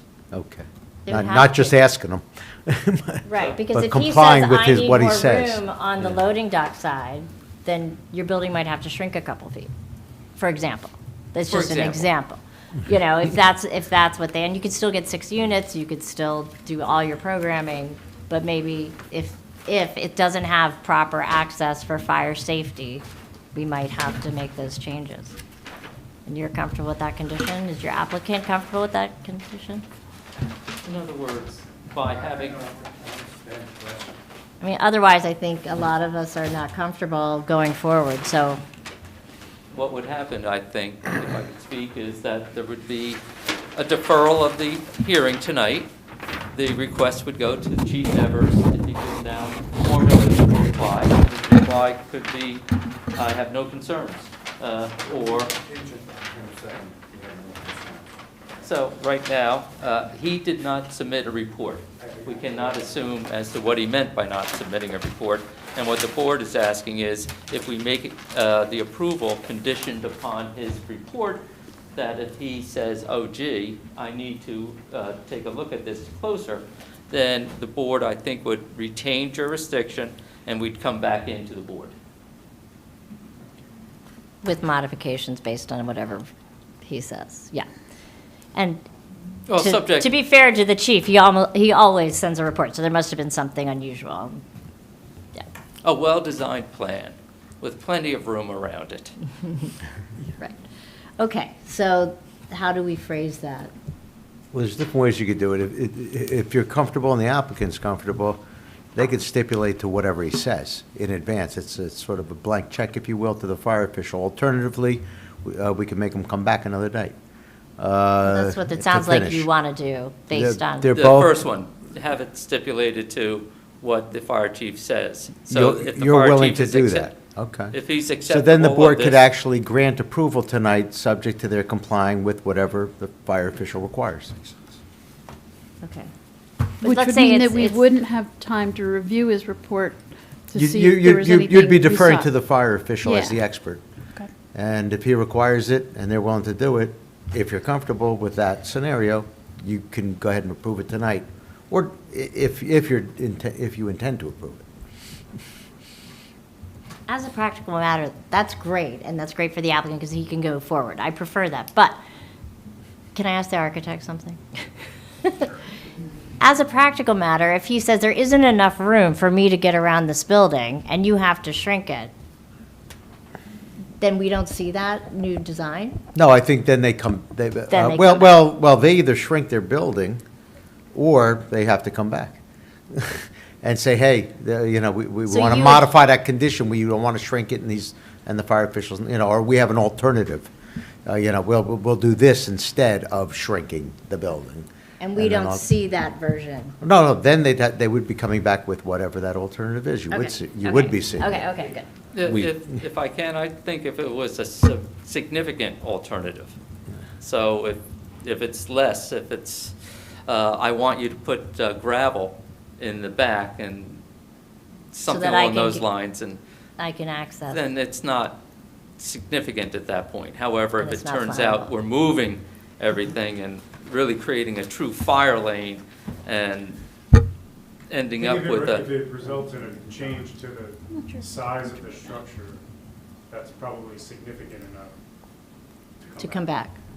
Right, if it's gravel or if it's some other form of Landscape. stabilizing, so they can get ladders up, that's Okay, de minimis, right? all right. Does And that would just be can you subject to write the that up? engineer. Okay. But just a question on that. Yeah. Is the fact that Springfield Avenue, not Old Springfield Avenue, but the elevated portion is adjacent to the structure and at some places is pretty close to the roof line, is that part of your thinking about the fire mitigation strategy? Is it that fire truck could just be there on Springfield Avenue, which is next to the building? it could. Yeah, is that part of your thinking? I don't know. Before I was a lawyer, I was a paramedic in the city of Elizabeth, and I've been at any number of fire scenes. And the one thing that has always impressed me is that if there's a fire, the firemen get to it. They don't care what's in the way, they're gonna get there, they're gonna put it out. So, but at this point, the board is, is raised a good point. Let's make sure that the fire chief is satisfied with this. And Okay. that may be, they could probably put a pumper up on top of the bridge and put water down that way, so. Okay, good, thank And you. the second floor, just to reiterate, it's kind of about at the same level as Springfield Avenue. In the back. So they wouldn't So really they- It be, would be higher than. yeah, they okay. wouldn't necessarily be pumping down, because down is just the open parking level at that point, so 'Cause we're, yeah. The tallest part of the parapet, not the elevator and the stair bulkhead is what? From what elevation? Like from which street From the level? front on Old Springfield to the front of the parapet, how tall is that? 42 feet. And that's to code. That's That's to not a ordinance. variance. Right, right. And then your appurtenances, you got a certain amount that's allowable. How tall is that? They are under the 8-foot limit. The highest one is at 49, 49.5 feet. So they're maxing it. Right. So, yeah, it wouldn't be pumping down, it would be shooting up water. Well, I'm thinking if it's on Springfield, it's gonna sort of go, because it has to go up and over. Okay, sorry about that. Yeah. I mean, I think with a sprinkler system in place and access on both sides, with Springfield and Old Springfield, I mean, I'm not a fire official, but, Me I neither. think it's probably okay. Well, we'll find out. Yeah. Thank you. Thanks. I have two questions, Yeah. and I'm not sure who gets the first one. The first one is environmental. I'm assuming since it was a car repair plus, are there any recs? I'm assuming there was a phase 1. Is there a phase 2 in place? Are there any recs? It was. The condition set forth by Ms. Raffay makes it clear that the DEP has jurisdiction over the environmental state of the site. So there are monitoring wells on the site. Okay. So, And as a result, we have to get DEP approval. okay. And the second one, I'm not sure if it's for you, Joe, or for them. During construction, will New Jersey Transit have any involvement or any, I'm assuming if you're putting up stuff right near to their track, they need to know. And I'm just wondering for commuters, is there any reason that they would have to stop trains for a moment to do something? I know a little If I about can- that, Joe, if you don't. I really don't know the answer. I can tell you, I've been involved in a number of projects adjacent to rail lines, and I've never seen where they were allowed to, intrude into the railroad right-of-way. Well, I don't mean permanent. I mean, while they're building No, but something, even they while need to. constructing, What's the they've never setback been- from, what's your construction setback from the rail They've never been allowed line? to enter that. What's the closest railroad spot? right-of-way. We had looked at this in the initial discussions, and we were satisfied that we're beyond the New Jersey Transit property. Right. But we're within 200 feet. So I'm looking now, if you can, Bill? I think You the have a engineer 200 should foot? know let the engineer answer. I think his retaining wall is 10 feet from the property line, which is 10 feet from New Jersey Transit, right? No? 10 feet? Or is that 10 feet to your retaining wall and there's a little more to New Jersey Transit?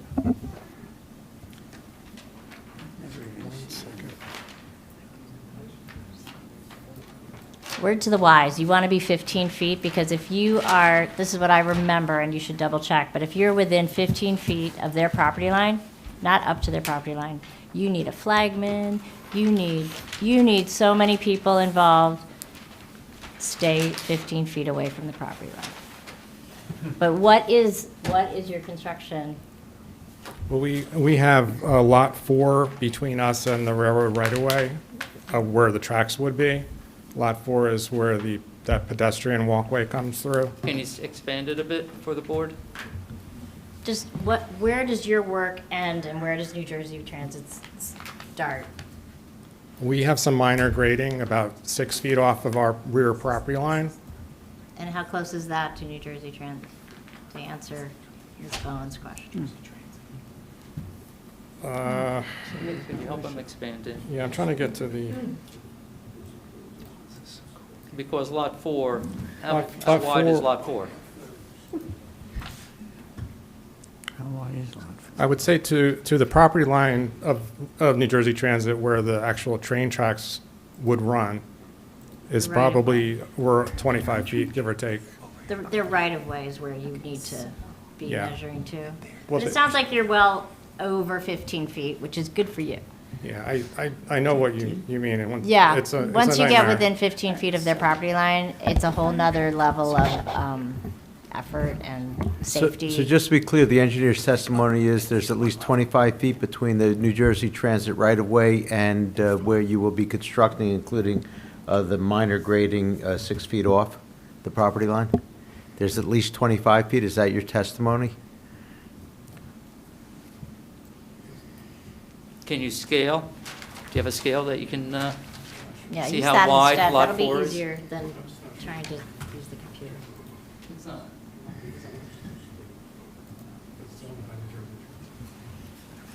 Hold on. No, but it's not. We're checking that there's a Lot 4 that is between the line and the property, and I'm taking a look to see who owns Lot 4.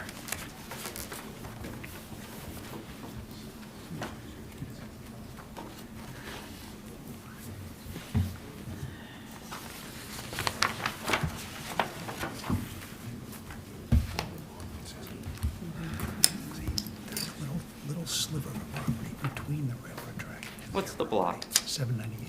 This is not right. No, it's just a sliver. Its address is actually Springfield Avenue, but it's where the bridge is. It's like a weird little splinter. 1606, Lot 4 is owned by New Jersey Transit Corp. So that's, you're going to be with the flagman, it looks like.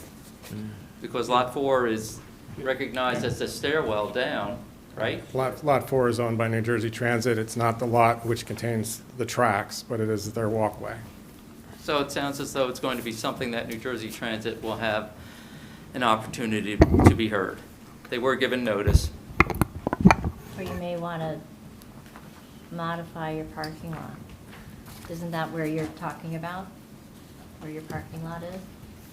It very well may be. So we'll communicate with New Jersey Transit at the time that, if the board approves the application, at the time that the construction is commencing, there will be that opportunity to have the pre-construction meeting, and I expect at that point that the construction official, the city engineer will all be raising the issues. Did you do this? Did you comply with that? And as a result, that will be addressed, and there will be a reach out to New Jersey Transit.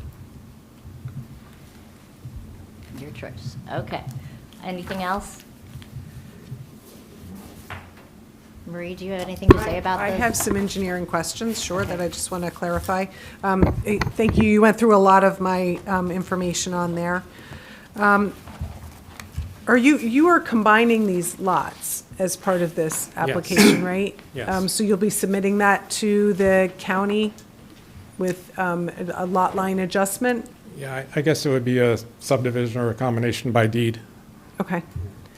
So you'll work with the tax office to find out what the number's going to be on it, correct? Yes. Okay. That'll be a deed of consolidation. Yep.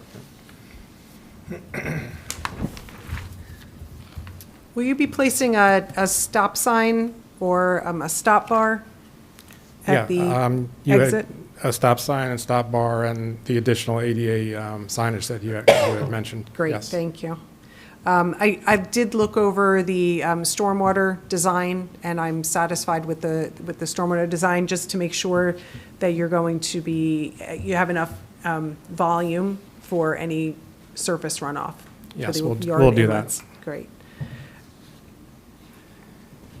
Are you worried about getting a soil test, just to make sure it works? Yes, right, and I think he did mention that he would be getting a soil test, and that's required to make sure that it's going to function, and that, he knows where the seasonal high water table is, so that'll all come in with his soil test. Can you explain, just for the benefit of the public, if that doesn't come out favorable, it's all clay and it doesn't percolate, what do you do?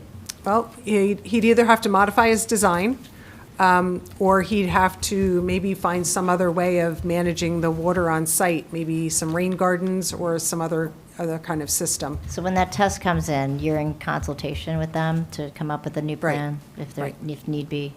Okay. Correct. Yeah, we did design the site directly across the street with a large infiltration basin, and the soils at that point were very infiltrative. So. Okay, good. Okay.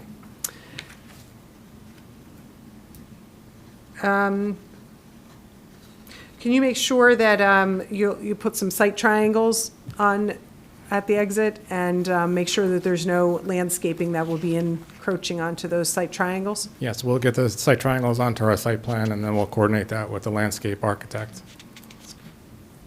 Could you talk about the sidewalks, the driveway aprons? Right now, they're in disrepair, but the plans are not showing for anything to be replaced. Is there any plans to do anything about that, to modify any of the curb cuts that are on there?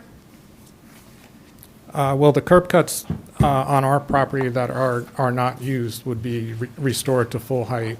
The sidewalk, I would imagine, will be fully replaced. It's in pretty sad, status now, and following construction, I imagine it's going to be worse. And typically, that's done at the direction of the city engineer. The county, in their review letters, had asked us to replace the curb and sidewalk along there right away. And that's on Springfield Avenue, correct? That's the, Yes, and I guess it would come around partially through the signalized intersection as well. okay.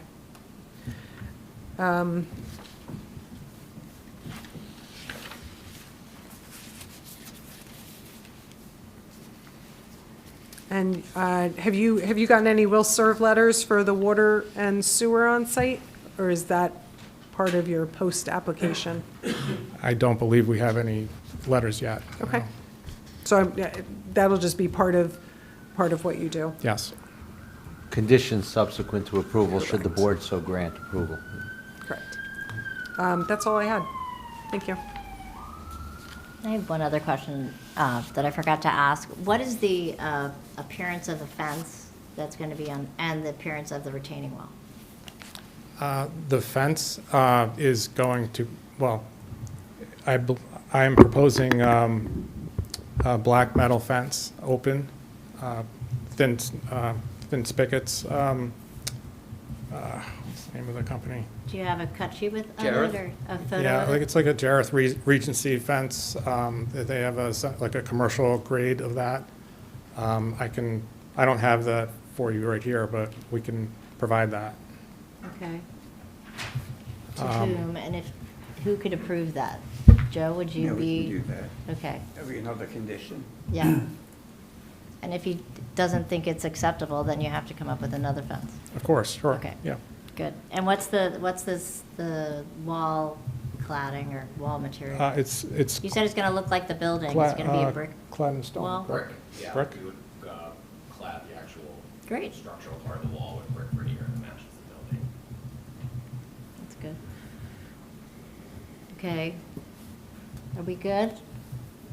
Oh, yes, Mr. Yes. Capoli. I understand that the DEP will have new requirements that take effect around July. Some of those are still contested a bit. Are you aware of those changing regulations? And do you believe that you're in good position to meet them? I'm not aware of the new regulations, so it's hard for me to opine. The LSRP is confident that this will meet the approval, but that's a good point, and we'll have to wait to see what the conditions come out from the DEP. Including particularly stormwater related. Which reminds me, in your review, the letter says that you want the soil test, but then you say that there should not be any site disturbance, excavation, soil movement before or consistent with applicable NJ DEP requirements. Oh, because of the contamination. Oh, potential. right. Yeah, so the soil test is not going to be in the area with the monitoring wells. Right. So I think you're okay. Okay. Okay. So if I could, I think what you're discussing is the stormwater DEP regulations that are changing, and those are for major developments, but this isn't a major development. So I think they're okay. And on top of that, they would have already been approved and through the process, and they would have been protected from that additional rule. Okay. Good. Okay. Everybody finished? Okay. So. Thank you. Are you guys happy? All right. Do you have any questions? Do you have any questions? Does the public have any questions for this witness? Okay, or any other witness? No further witnesses. I thought so. Thank you. So I think we're closed. Are we finished? I submit the application to the approval of the board. Thank you. All right, so we can discuss amongst ourselves. We have a lot of conditions. Do you want me to tee up what I have as the relief and the conditions and to facilitate Do you want to ask a few deliberations? questions before Mr. Warner does that, or discuss anything, or any feelings, any concerns that you want to discuss? This is our moment we can discuss amongst ourselves, because it's closed hearing now. You look like I'm you have a question. concerned about the one affordable housing unit, and my opinion is that we should do everything we can to require it to be built. I agree. Whatever, because I That's what we think there's just a did this slippery whole slope housing element there. for. Yeah, I think there's a slippery slope there that allows it any developer to come in and say, you know, I think Joe's right, though. I don't think it's allowed, but I'm not. Yeah, I'd be surprised if the new set of regulations changes agree. that I think issue. differently The without mandatory people. set-aside, the previous mandatory set-aside regulations are pretty straightforward. I'd be surprised I'm gonna find that that's changed. Okay, I mean, I feel like, look, it's taking a somewhat of an eyesore in town. It looks beautiful. I think it fits the character of Summit. It's not from a Summit perspective, right? I know there's the new Providence train station right there, but from a Summit perspective, it's not going to contribute schools heavily, traffic, so forth and so on.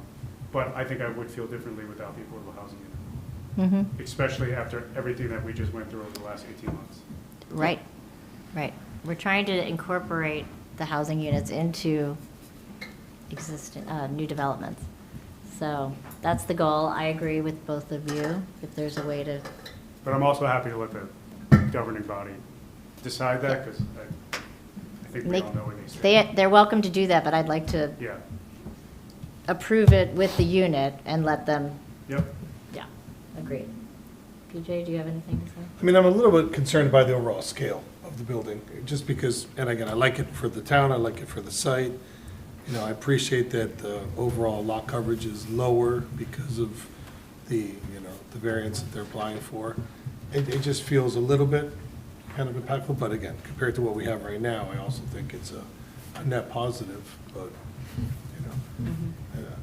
I don't know why, unbuildable land in this corner really is, an additional third more square footage to be able to be Right. commercial viable. But it also has to make sense financially, we understand that, but that'd be my concern.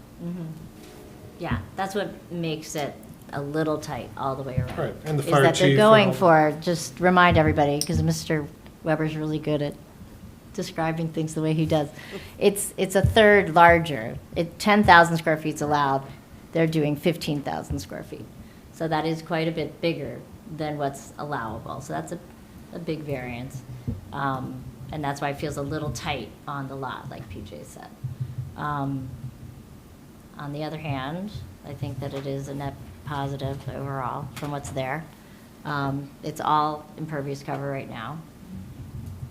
There are positives and negatives to it all. I think it comes down to the fire chief for me, because it is bigger and it is as maxed out as it possibly can be, I think, on this site.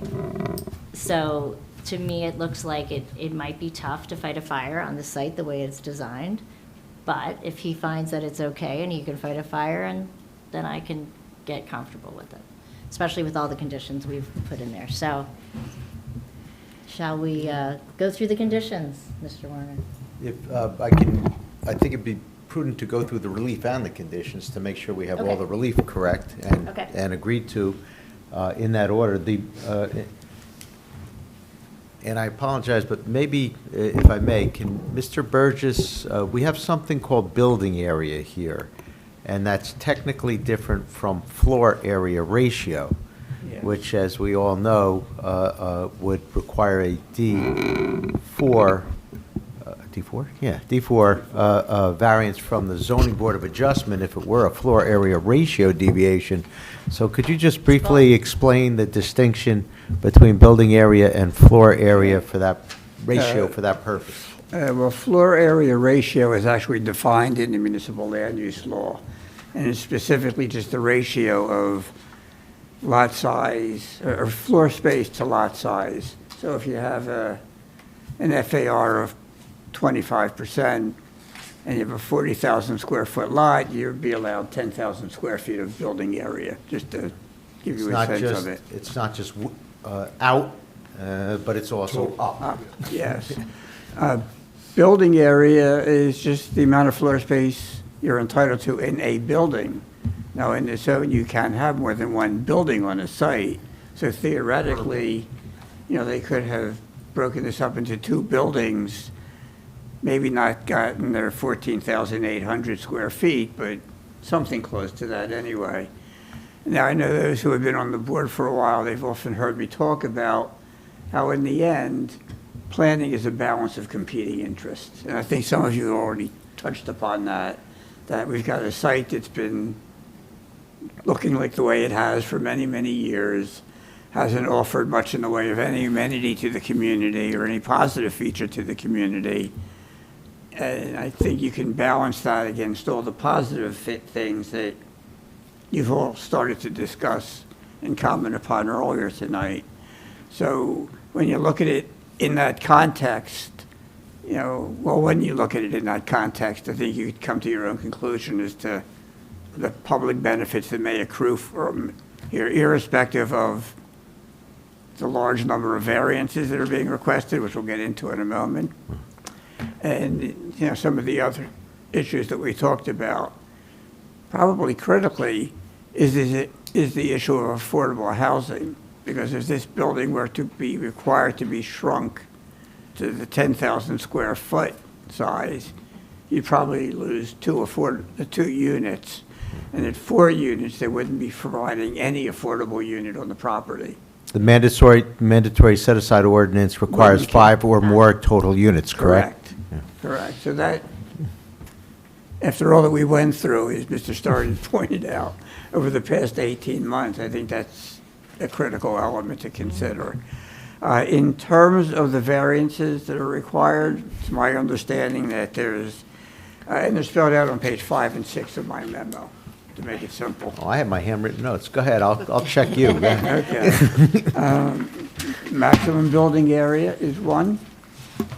Maximum building. Right, building area 14,798 square feet versus 10,000 square feet maximum. Correct. And everybody now understands why building area is not floor area ratio, so that's why we have it as a planning board, as it's a bulk variance, not a D variance that would have required this whole application to go to the zoning board. Duly correct. Thank you. So, go ahead, I'm sorry, Mr.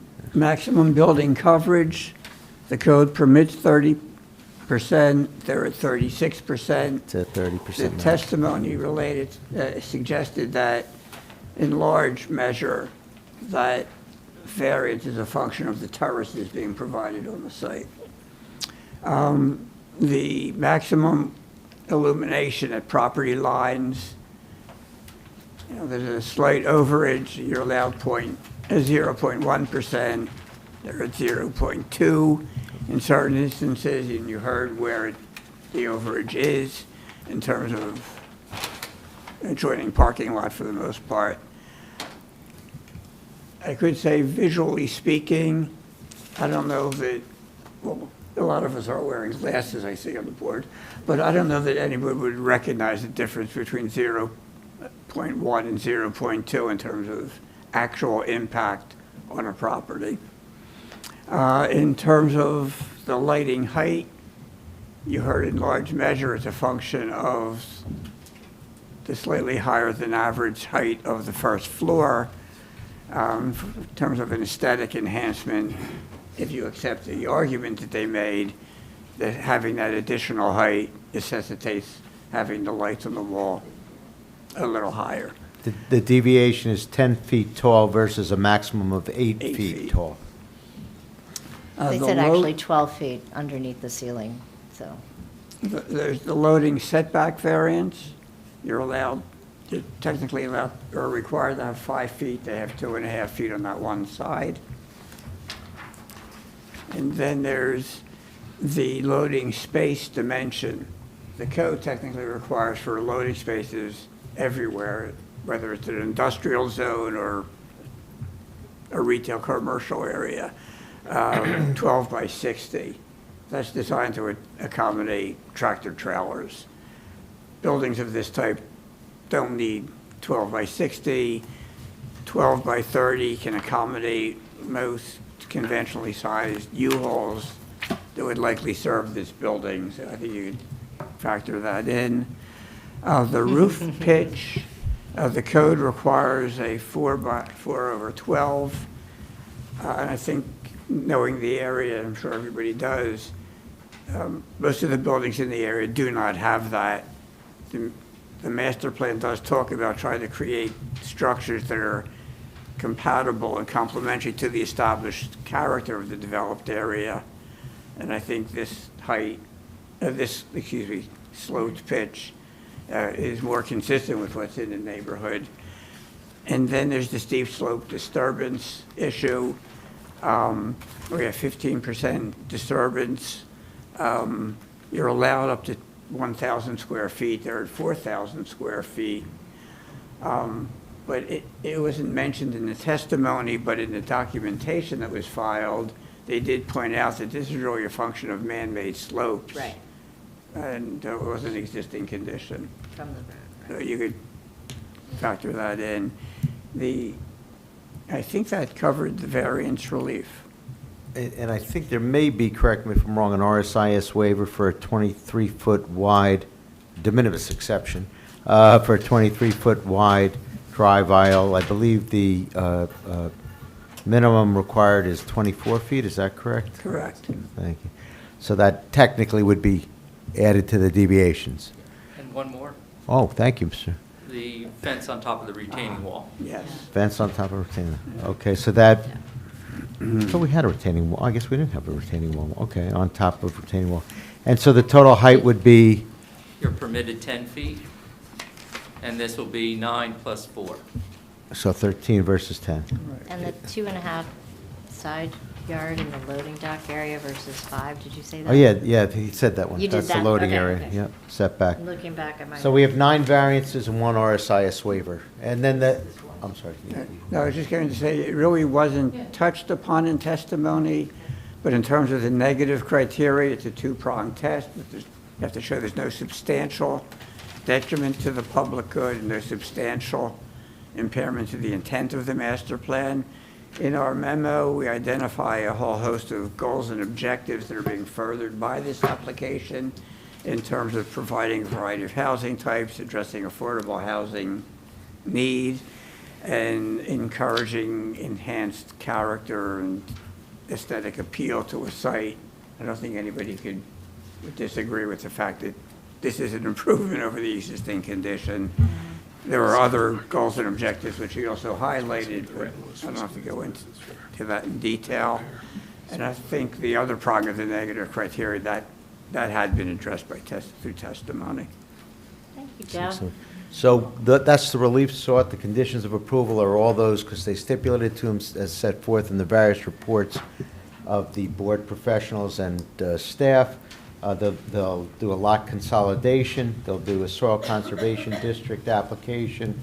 They will provide, I suspect the board is going to require the provision of 1 unit designated and deed restricted for affordable housing and leave it at that. Yeah. You'll correct me if I'm wrong, if there's an approval, and if I'm wrong on that condition. In addition, the other stipulated 2 conditions included landscaping subject to the review and approval, landscaping plan subject to review and approval of the forester. The mechanical screening will be subject to a sightline study. There will be 1 course of stone bulkhead across the front of the first floor. There'll be an alternate, bear with me, screen design.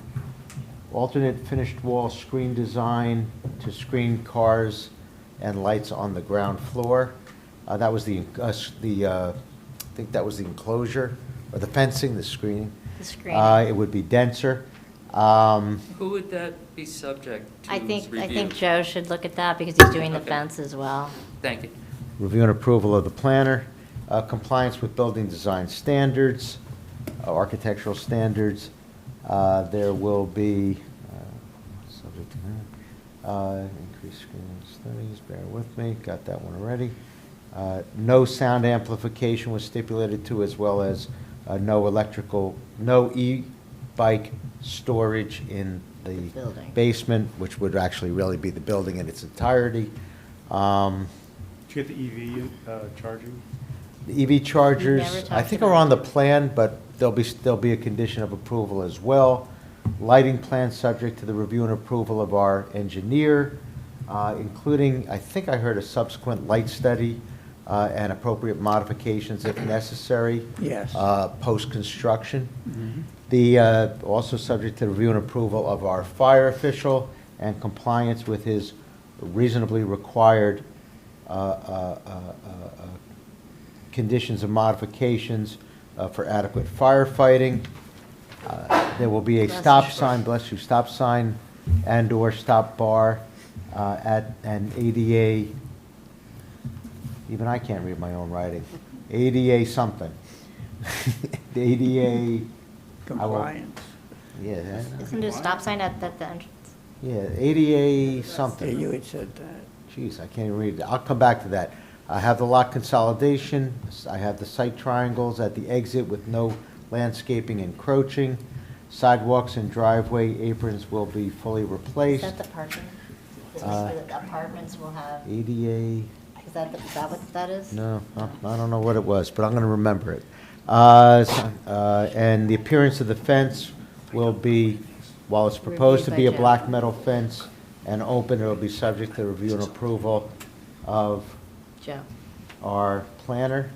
And the appearance of the retaining wall is proposed to be, and apparently sufficient, a brick veneer to match the building.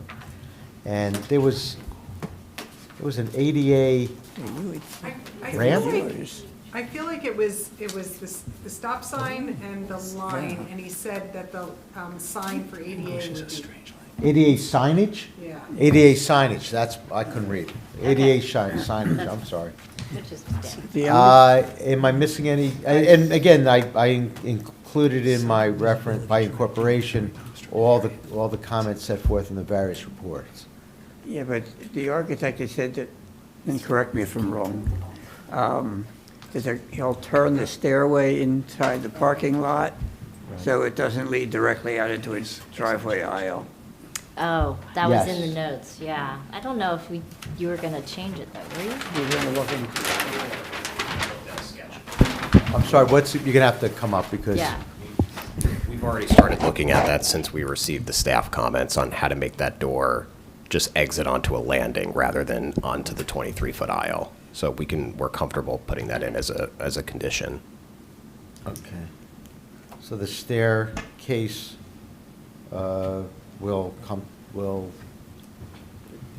phrase it for me. The egress stair will not exit directly onto the aisle in the parking area.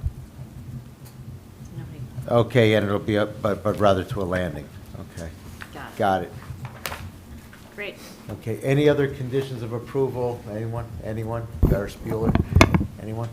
No? So then if it is an approval, it'll be a majority of the planning board approving the relief we set forth, I'll assume with all the stipulated two conditions, unless I'm told otherwise. If it's a denial, all denials are unconditional. Right. So, do we have a motion to approve with all these conditions, including the moved. chief's? So moved. Do we have a second? Second? I think we got two motions. You gonna go second? Okay. Okay, I just want to check. The motion was Mr. Sala, the second was Mr. Stern. Sorry. Ms. Bowen? Yes. Councilmember Crisafulli? Yes. Ms. Morrison?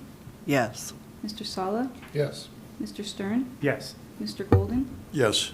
Chair Balsan Alvarez? Yes. Oh, that's right, we have a recusal. That's right, 7, yep. Okay. It's all approved, thank you. Thank you. Thank you.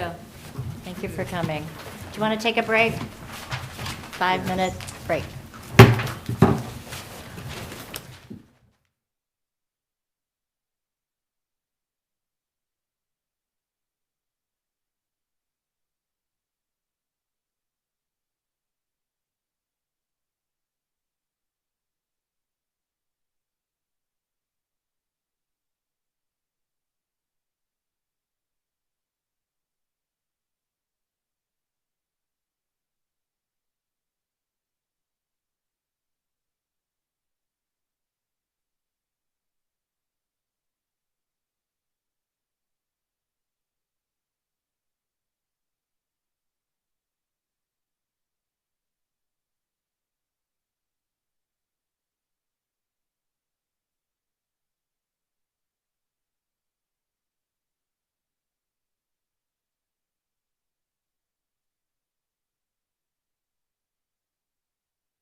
Back in session, okay.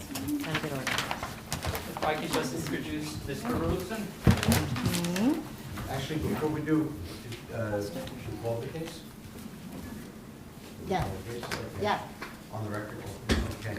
If I could just reflect for the benefit of everyone, that I had an opportunity to review the affidavit of proof of service and publication of notice. I found the content of the notice to be sufficient for this matter, and I found it to be timely served, certified mail on February 26th, published both on March 3rd and March 9th in the Star Ledger and the Union News Daily respectively.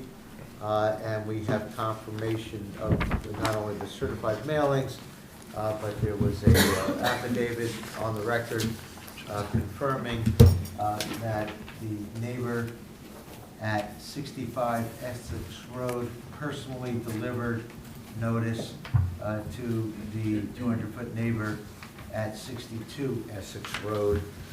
So based upon all of the above, I can opine that the board does have jurisdiction to hear and decide the application. With the chair's permission, I can swear in all the witnesses and our board professionals. You have my We have them permission. all. Two applicants' witnesses and two board professionals. If you'll all raise your right hand, do all of you swear to God or affirm that the testimony you're about to give is the truth, the whole truth, and nothing but the truth? I do. You all. Back to you, Madam Chair. Okay, welcome. Who are we going to have first, Mr. Weber? 1 minute. Okay. James Weber of Alfonso and Weber on behalf of Summit Grove LLC and Forest Sounds LLC. This is a lot line relocation, and I would ask that Dave Rosen be called to the stand and be sworn in to give testimony on this matter. Already sworn. Please proceed. With the chair's permission. Yeah. Hello, welcome. Do you want any information on me? No. He's testifying as a fact witness, correct? He's an architect. I'm an I know architect. that, but I thought you said, I think he owns the property. He does I not do own the not. property. Oh, no. my mistake. It's, again, owned by Forest Sounds LLC and Summit Grove LLC. Gotcha. The owner, Mark, is in the back. Different, okay, great. So you're testifying as an architect? I'm testifying as an architect. We have the engineer, Peter Korzen, here as well. So I think, we'll leave it to your counsel to get you accepted, so that the chair could accept you as an expert in the field of architecture. Okay. How long have you been an architect, and have you testified before any municipal agencies in the city of Summit? Yes, I have. My name is Dave Rosen, R-O-S-E-N. I'm a partner at Rosen Kelly Conway Architects, and we are in Summit. I was licensed graduated in 1980, Syracuse University School of Architecture, licensed in 1983, started what has become Rosen Kelly Conway in 40 years ago in 1986 in Summit, and we're still here. And I'm good with my license and all of that.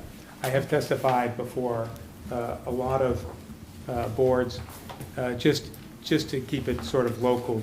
I'll say Summit, Chatham Borough, Chatham Township, Millburn, and I could go on, but I like being here best in Summit. This board I don't see very often, but see we the do zoning a lot board with the a lot. Board of Adjustment. Well, this is broadcast to all those other municipalities as well, so they know that too. Well, they're learning how to do it, learning how to do it right. But I think the chair will Welcome. accept. Thank you. We accept. Okay, so this is a really simple application. It is a lot line relocation where the two properties, 6,000 square feet is being moved from one property to the other. They are owned by two LLCs, as Jim mentioned, but I'm not going to call them by that. One is on Hobart Road, that's Forest Sounds LLC. The other one is on Dogwood, on the corner of Essex Road, and that one is called Summit Grove LLC. 34 Dogwood is a property that's, I'm going to say the big number first, and then I'll just rounded off. But it's 40,479 square feet. 6,000 square feet is being removed, so we end up at 34,479 square feet. That 6,000 square feet is being moved from the backyard of 34 Dogwood to 22 Hobart Road, which is currently 24,635 square feet. And with that 6,000 square feet, it goes to 30,635. It is just a straight, taking the 6,000 square feet, it's exactly 6,000, and moving it over. The properties are adjacent. You can see in the center of the drawing here, this is Pete Corzin's drawing, and I'm just going to come in a little bit on the, I'm just going to come in a little bit on the site plan. So you can see Dogwood Drive is on the angle. The vertical on the right of the plan here is Essex Road. So Dogwood comes down, and then it turns the corner, and then Hobart Road is the little piece that goes between that and Hobart Avenue, sort of near the Arboretum. And in fact, the Arboretum is the property that is directly behind where these two meet. So where it says site on the plan there, that's in the area. That's right in the area that is the 6,000 square feet that gets moved. Most of what I'm going to do is just go through the two reports and just address all of the questions or the areas where it says the applicant shall confirm or testify and so on. I just wanted to mention two items that are currently non-conforming, and that is that the property on Hobart Road is slightly undersized. It's supposed to be 25,000 square feet, and it's just a bit under that. It's roughly 24 and a half. With the transfer, that becomes a compliant lot because it'll be 30,000 square feet and change.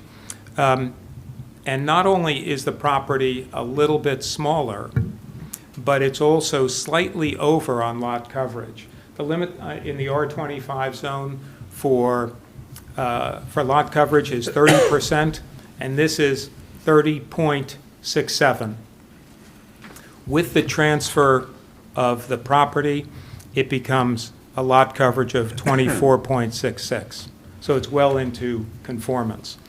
Would you just touch upon the fact that because there's a subdivision here, the opinion of the planner is that this has created a lot area variance because you have an average. And I'm not sure that the board members have heard the lot area averaging. So if you just walk through that. Right. So in every block, and block is used loosely because it may not be bounded by 4 streets. Some blocks are very long, and so they may be divided in half. But in any case, the block, you take all the properties, all the area, divide it, and you also get an average, so that there's not only a minimum size of 25,000 square feet for both of these properties, but there's also an average lot area in this block of 37,534. Now, the two properties together right now are roughly 65,000 square feet. You can't get two 37,000 square foot lots out of this. So we're not bringing in any new area into the equation. We're just moving 6,000 from one to the other. Both are conforming to the usual requirement of 25,000 square feet, but they can't both meet the requirement of 37,000 and change. So that's the variance. Otherwise, they're bringing, the one that's bigger is still bigger, but I was going to say it's a smaller bigger. It's, the two are moving towards more equally balanced, and that's part of the objective here. The purpose for it is in order to get the 22 Hobart Road property to be a little bit bigger to allow more play space in the backyard for the young kids of the owner. So I'm going to go through a whole series of the comments, first on the Burgess report, and then I'll go into the engineering. First, I just want to see if there are any questions in sort of the basic scope of what we're doing here. Actually, Madam Chair, if I could ask Mr. Burgess a question or two? Sure. Just for clarity on the variance at issue, to make sure I understand. With respect to the neighborhood average lot area, as I understand it, the 37,534 square foot goal, we have 34 dogwood in excess of that currently, but it would be rendered below that 37,534 average. So therefore, it's your opinion that that lot, at least, by virtue of going from over 37,000 to under 37,000 approximately, requires a variance from the neighborhood average lot area. Is that correct? Yes. that's Okay, and I correct. take it then it's implied that, in your opinion, that the neighborhood average lot area applies not only to newly created lots, but to newly created lots created by subdivision, i.e., or lot line adjustment, correct? Correct. Okay, so the lot line adjustment makes this a newly created, makes both of them newly created lots for that purpose, correct? Yes. Okay. And then is it also your opinion then that the 22 Hobart lot, which is going from 24,635 square feet to 30,635 square feet, it's increasing, it's already below the neighborhood But it's still not. lot average, it's getting closer to it, but it's still not reaching or exceeding it. But it's Is it getting your closer opinion to- 22 Hobart also needs a variance from the neighborhood average lot area, or no, because that's a pre-existing nonconformity? No, I believe they need the relief, but there has to be a recognition they're getting closer to conformance. Okay. So you have it as two variances, Yeah. correct? Okay, and those are the only two variances? Yes. Thank you for allowing me that clarification so that we have an accurate resolution, and even more importantly, everybody knows what the relief being sought is before we get too far into the application, and why. Thank you. So, Thank you.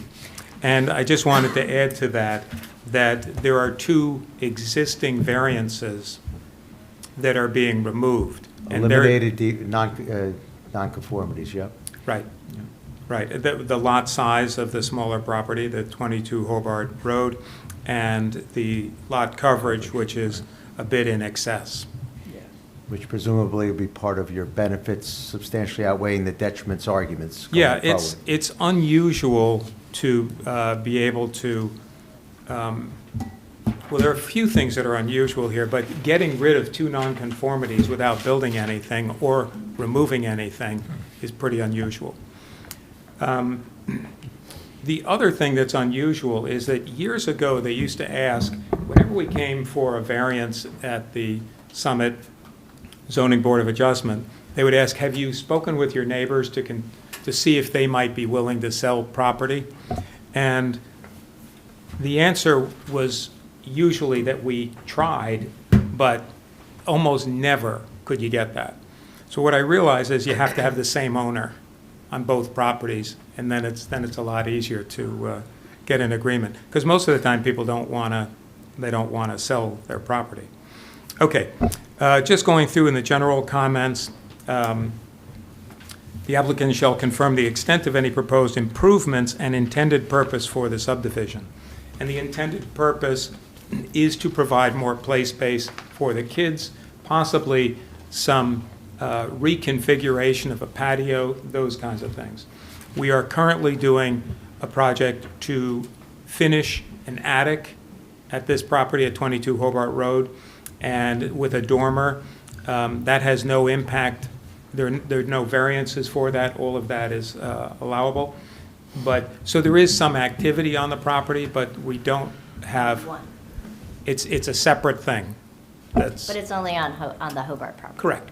Yeah. Right, and it's totally conforming. But I just want to say that there are other things that are happening, but we don't have any specific intent or purpose other than maybe reconfiguring a few of the things. And I'll mention also that there is currently a fence at the border between the two properties, and there's some landscaping along there. Those will be modified. The fence will be moved to the new property line.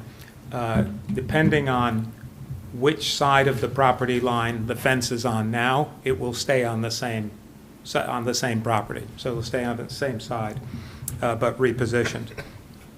Other than that, and other minor aspects of landscaping where around the 22 Hobart, where the property line is now, the evidence of that will sort of be mostly eliminated, and landscaping will move to be the periphery of the new property. I addressed item 2, noting that the impervious lot coverage, which is non-conforming, will be reduced from 30.67 to 24.66. Then there was a question about in item 4, about whether the existing basement counts in FAR. It does not, and I have there are a couple of, we went through the drawings, we went through the drawings on Hobart and submitted all of that in order to show that the floor area ratio for both houses are fine now and going forward. Then sort of finishing up, there was a question about the public benefits, and I agree that it's a C2 variance where it will advance the intent and purposes of the municipal land use law and also the Summit Ordinance and Master Plan. And one of the main ways it's doing that is what I mentioned in the beginning, where the property size of the smaller property will become conforming, and the lot coverage on that same property, the Hobart Road, that will also be conforming, which is the intent of the ordinance, to have properties that are conforming. With regard to the negative criteria, the variance can be granted without substantial detriment to the public good, mainly because nobody's going to see this. It's not prompting any other major actions on either of the sites, and that the granting of relief will not substantially impair the intent and purpose of the master plan and zoning ordinance, which is what I just mentioned. Okay, I'm going to skip the other staff comments. Mostly consist of the words "no objections." John Linson mentions that no trees need to be removed in order to have this lot line. So he fleshed it out a little bit more, but then no objections. Okay, so on the Collier's report, number 7, they indicate realign the common lot line to balance the respective lot areas. We agree on that. Number 12, the submission indicates that the proposed lot line relocation will eliminate, again, the same thing about the existing nonconformities.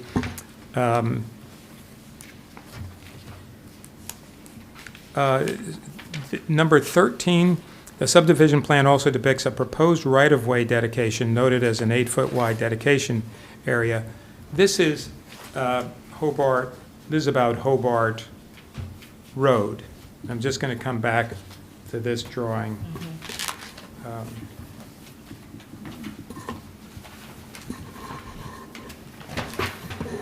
Just a second here.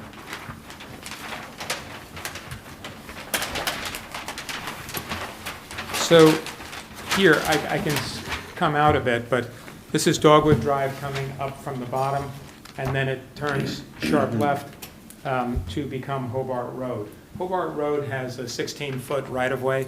There was some clarification wanted with regard to that space, because in many older properties and in many communities, originally the deed had the lot go to the center of the street, and the right-of-way was actually the right of somebody to be able to pass along that area. That's the way it was done, and so many of the older surveys have that, and newer surveys reference that old way of doing it. That's, at some point, all the municipalities around here claim that property, and it's no longer personal property, it's municipal property. So all of the statistics I've given you are based on not counting the street, not counting Hobart Road.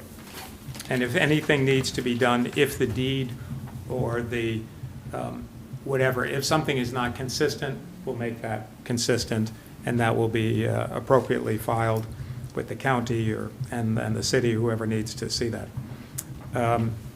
Number 14, as I mentioned, the purpose of this is a lot line adjustment, and we're not planning new site improvements, grading, or disturbance in conjunction with this. Now, something may happen in the future, and I mentioned maybe reconfiguring of the patio, some landscape changes, and there could be other things, but mainly it's space for the young kids that they have to be able to play. Okay, just going through a few others. Item 15, the applicant shall clarify to the right-of-way line, that's what I just mentioned, and confirm that all existing structures and improvements will continue to comply. Yes, we do. Number 17, no existing easements, utilities, drainage facilities, or other aspects of the properties are being affected by this. We confirm that. The address, there may have been some confusion somewhere, I don't know where, between Hobart Road and Hobart Avenue. We're only dealing with Hobart Road, and if we'll go through all the paperwork and make sure that that's correctly identified. Number 20 says that the plan depicts fencing and baseball netting. Baseball netting is going away, and the fence will be relocated, as I mentioned. The baseball netting is on 34 Dogwood, and it's not in a good spot after the subdivision, so that just goes away. And number 21, the applicant shall confirm that the subdivision does not alter drainage patterns, all of the rest. That's correct. So, with that, that's most of the presentation, but I'll answer any questions. Any questions? From the planning board? I have a question. Yes. So what's the required rear yard setback for 34 Dogwood? I think it's 45. And what is it going to be when you put the lot line in? Okay, I have it right here. So it's going to be, currently, to the house, it's 137.93. So 137 from the new lot line? no, that's from the old lot line. okay. And the new one for the house, the rear yard setback, which is required to be 45, will be 73. Okay.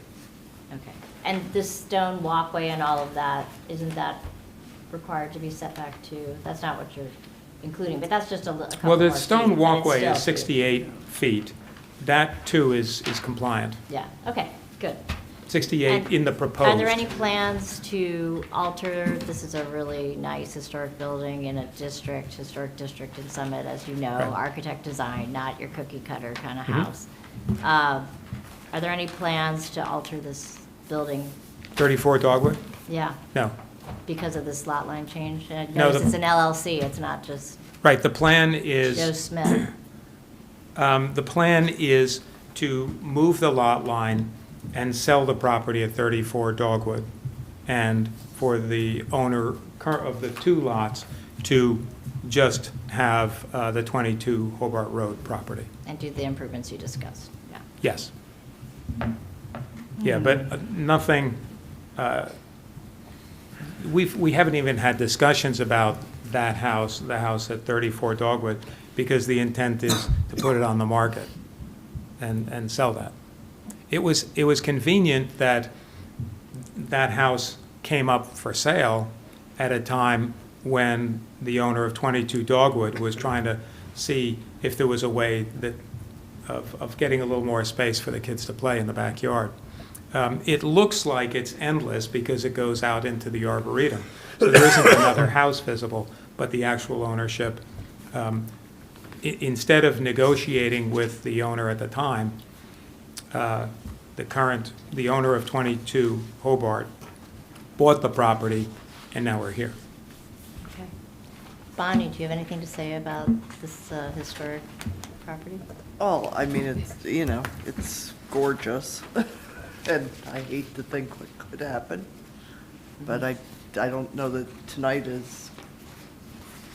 there's anything that can be done that way tonight. Just Oh, one? I just have a comment. My son used to play back there. Aw. There's a little place where the Espy's house was, if you remember. They moved. It's a nice place to play. It's a really nice place to play. The Espy's is a little bit farther over. It's on the, yeah, but it's over, sort of, Espy's goes on to Hobart Road. Yeah, on this drawing, in the lower left, this is the garage that's on their property. Yeah. The property that you just mentioned. Yeah. For the Espy's. So you played all of that. Oh, yeah. It looks like it's a little valley where, There is, yeah, the property dips down.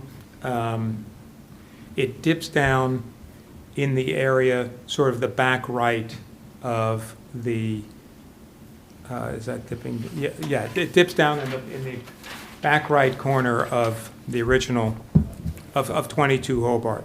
So, like, back in here, okay. it dips down. But this is nice because the property extends across here, and this is quite level. Mhm. So it forms a nice, this will form a nice play area. Joe and Marie, do you have any comments? I'm thrilled that somebody obviously read my memo. Isn't that nice when they Yeah, read your marked it memo? up and highlighted Look it. at that. I love it when they go through it. That's what Bart used to do, too. You know Bart. Well, I don't have any further questions either. I wanted to hear about why, and you have addressed that.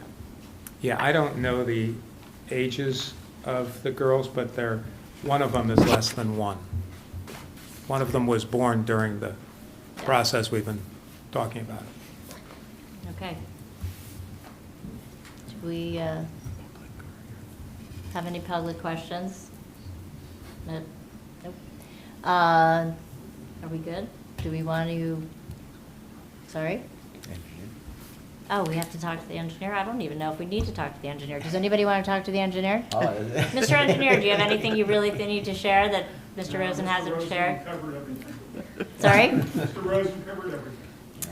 Left you That's with the nothing right to answer. do. No, he was very thorough, so that's good. We appreciate it. Does everybody okay with that? Okay.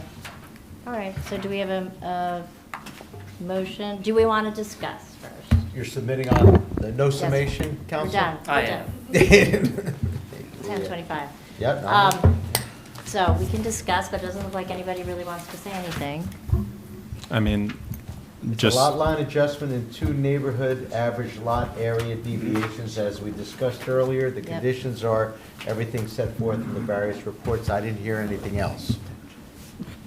So that's what's on the What table. did you want to say, Augusta? Go. fairly simple. I think we're seeing the benefit of just seeing at least one lot over the minimum threshold for 25,000, even though they're slightly below the average.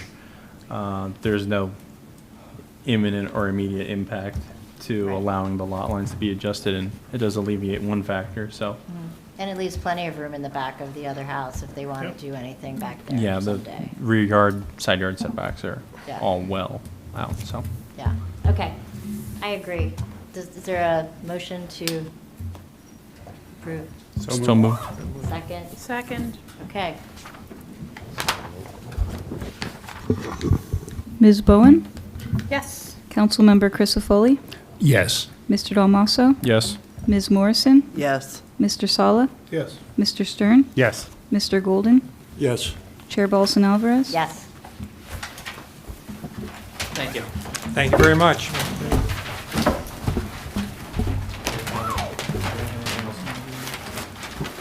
Need resolutions and minutes.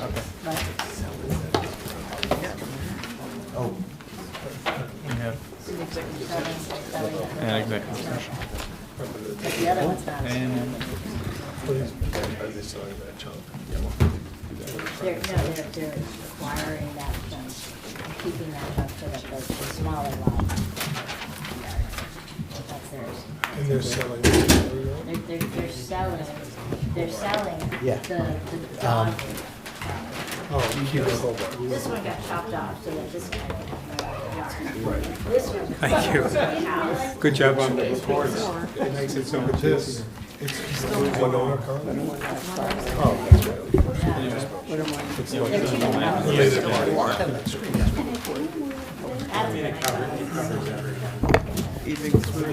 Thank you.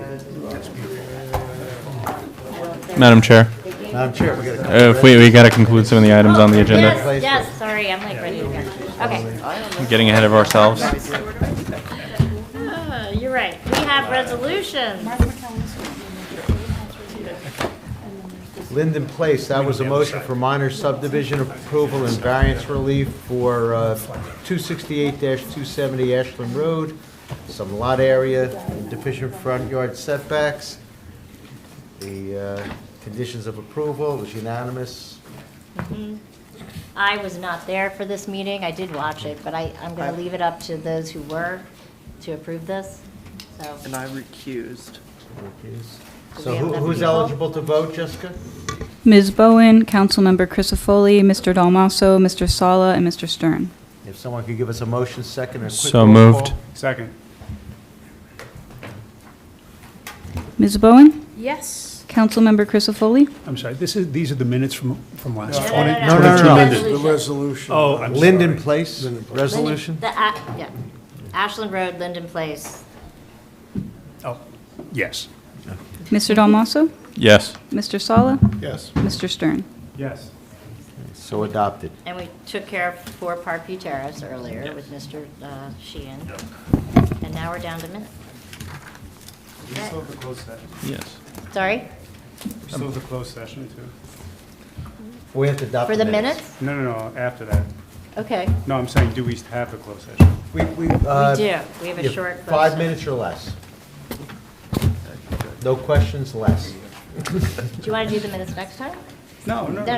Okay. Let's go. All right. Any changes to the minutes? I can't find my minutes now. We can start with October 27 regular. Yep, we have 4 because there were 2 closed-out sessions. Okay. So, Mr. Stern, where are your typos In what? with the minute? Are there any? They were not. Right. Miss Jessica did. You can take a quick look if you haven't had a chance.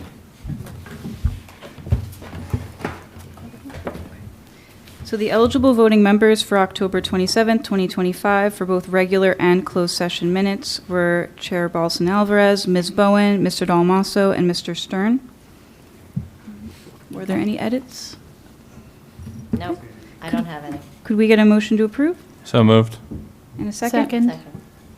All in favor? Aye. Any opposed? Okay. And next up, we have the regular and closed session meeting minutes from December 15th, 2025. The eligible voting members are Chair Balsan Alvarez, Ms. Bowen, Mr. Dalmasso, Mr. Sala, and Mr. Stern. And I just would like to state that Vice Chair Hamlet reached out, and there is an edit on page 1 of the December 15th, 2025 regular meeting minutes, where it says the second for 268, 270 Ashland, I had written down it was Mayor Fagan. It was actually Mr. Stern.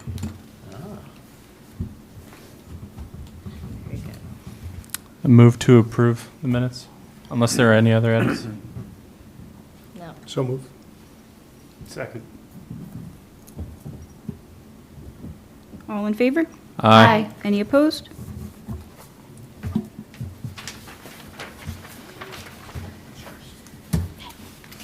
So you stole it.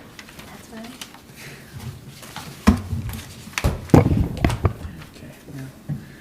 Okay, I think we're done. Are we done?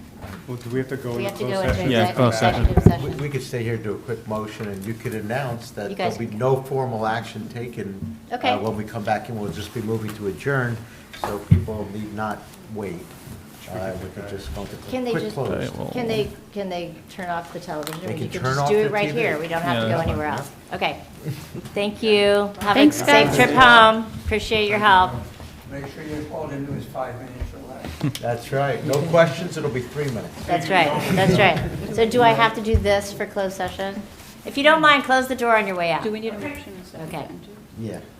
And roll call vote to adopt. So, motion to enter into closed session? Yes, which For means the discussion. public has to go. Yeah. And this is for, Sorry. pending litigation, Tatlock Lights update. Yes, okay. Closed session. And Thank we you. have a second? Second?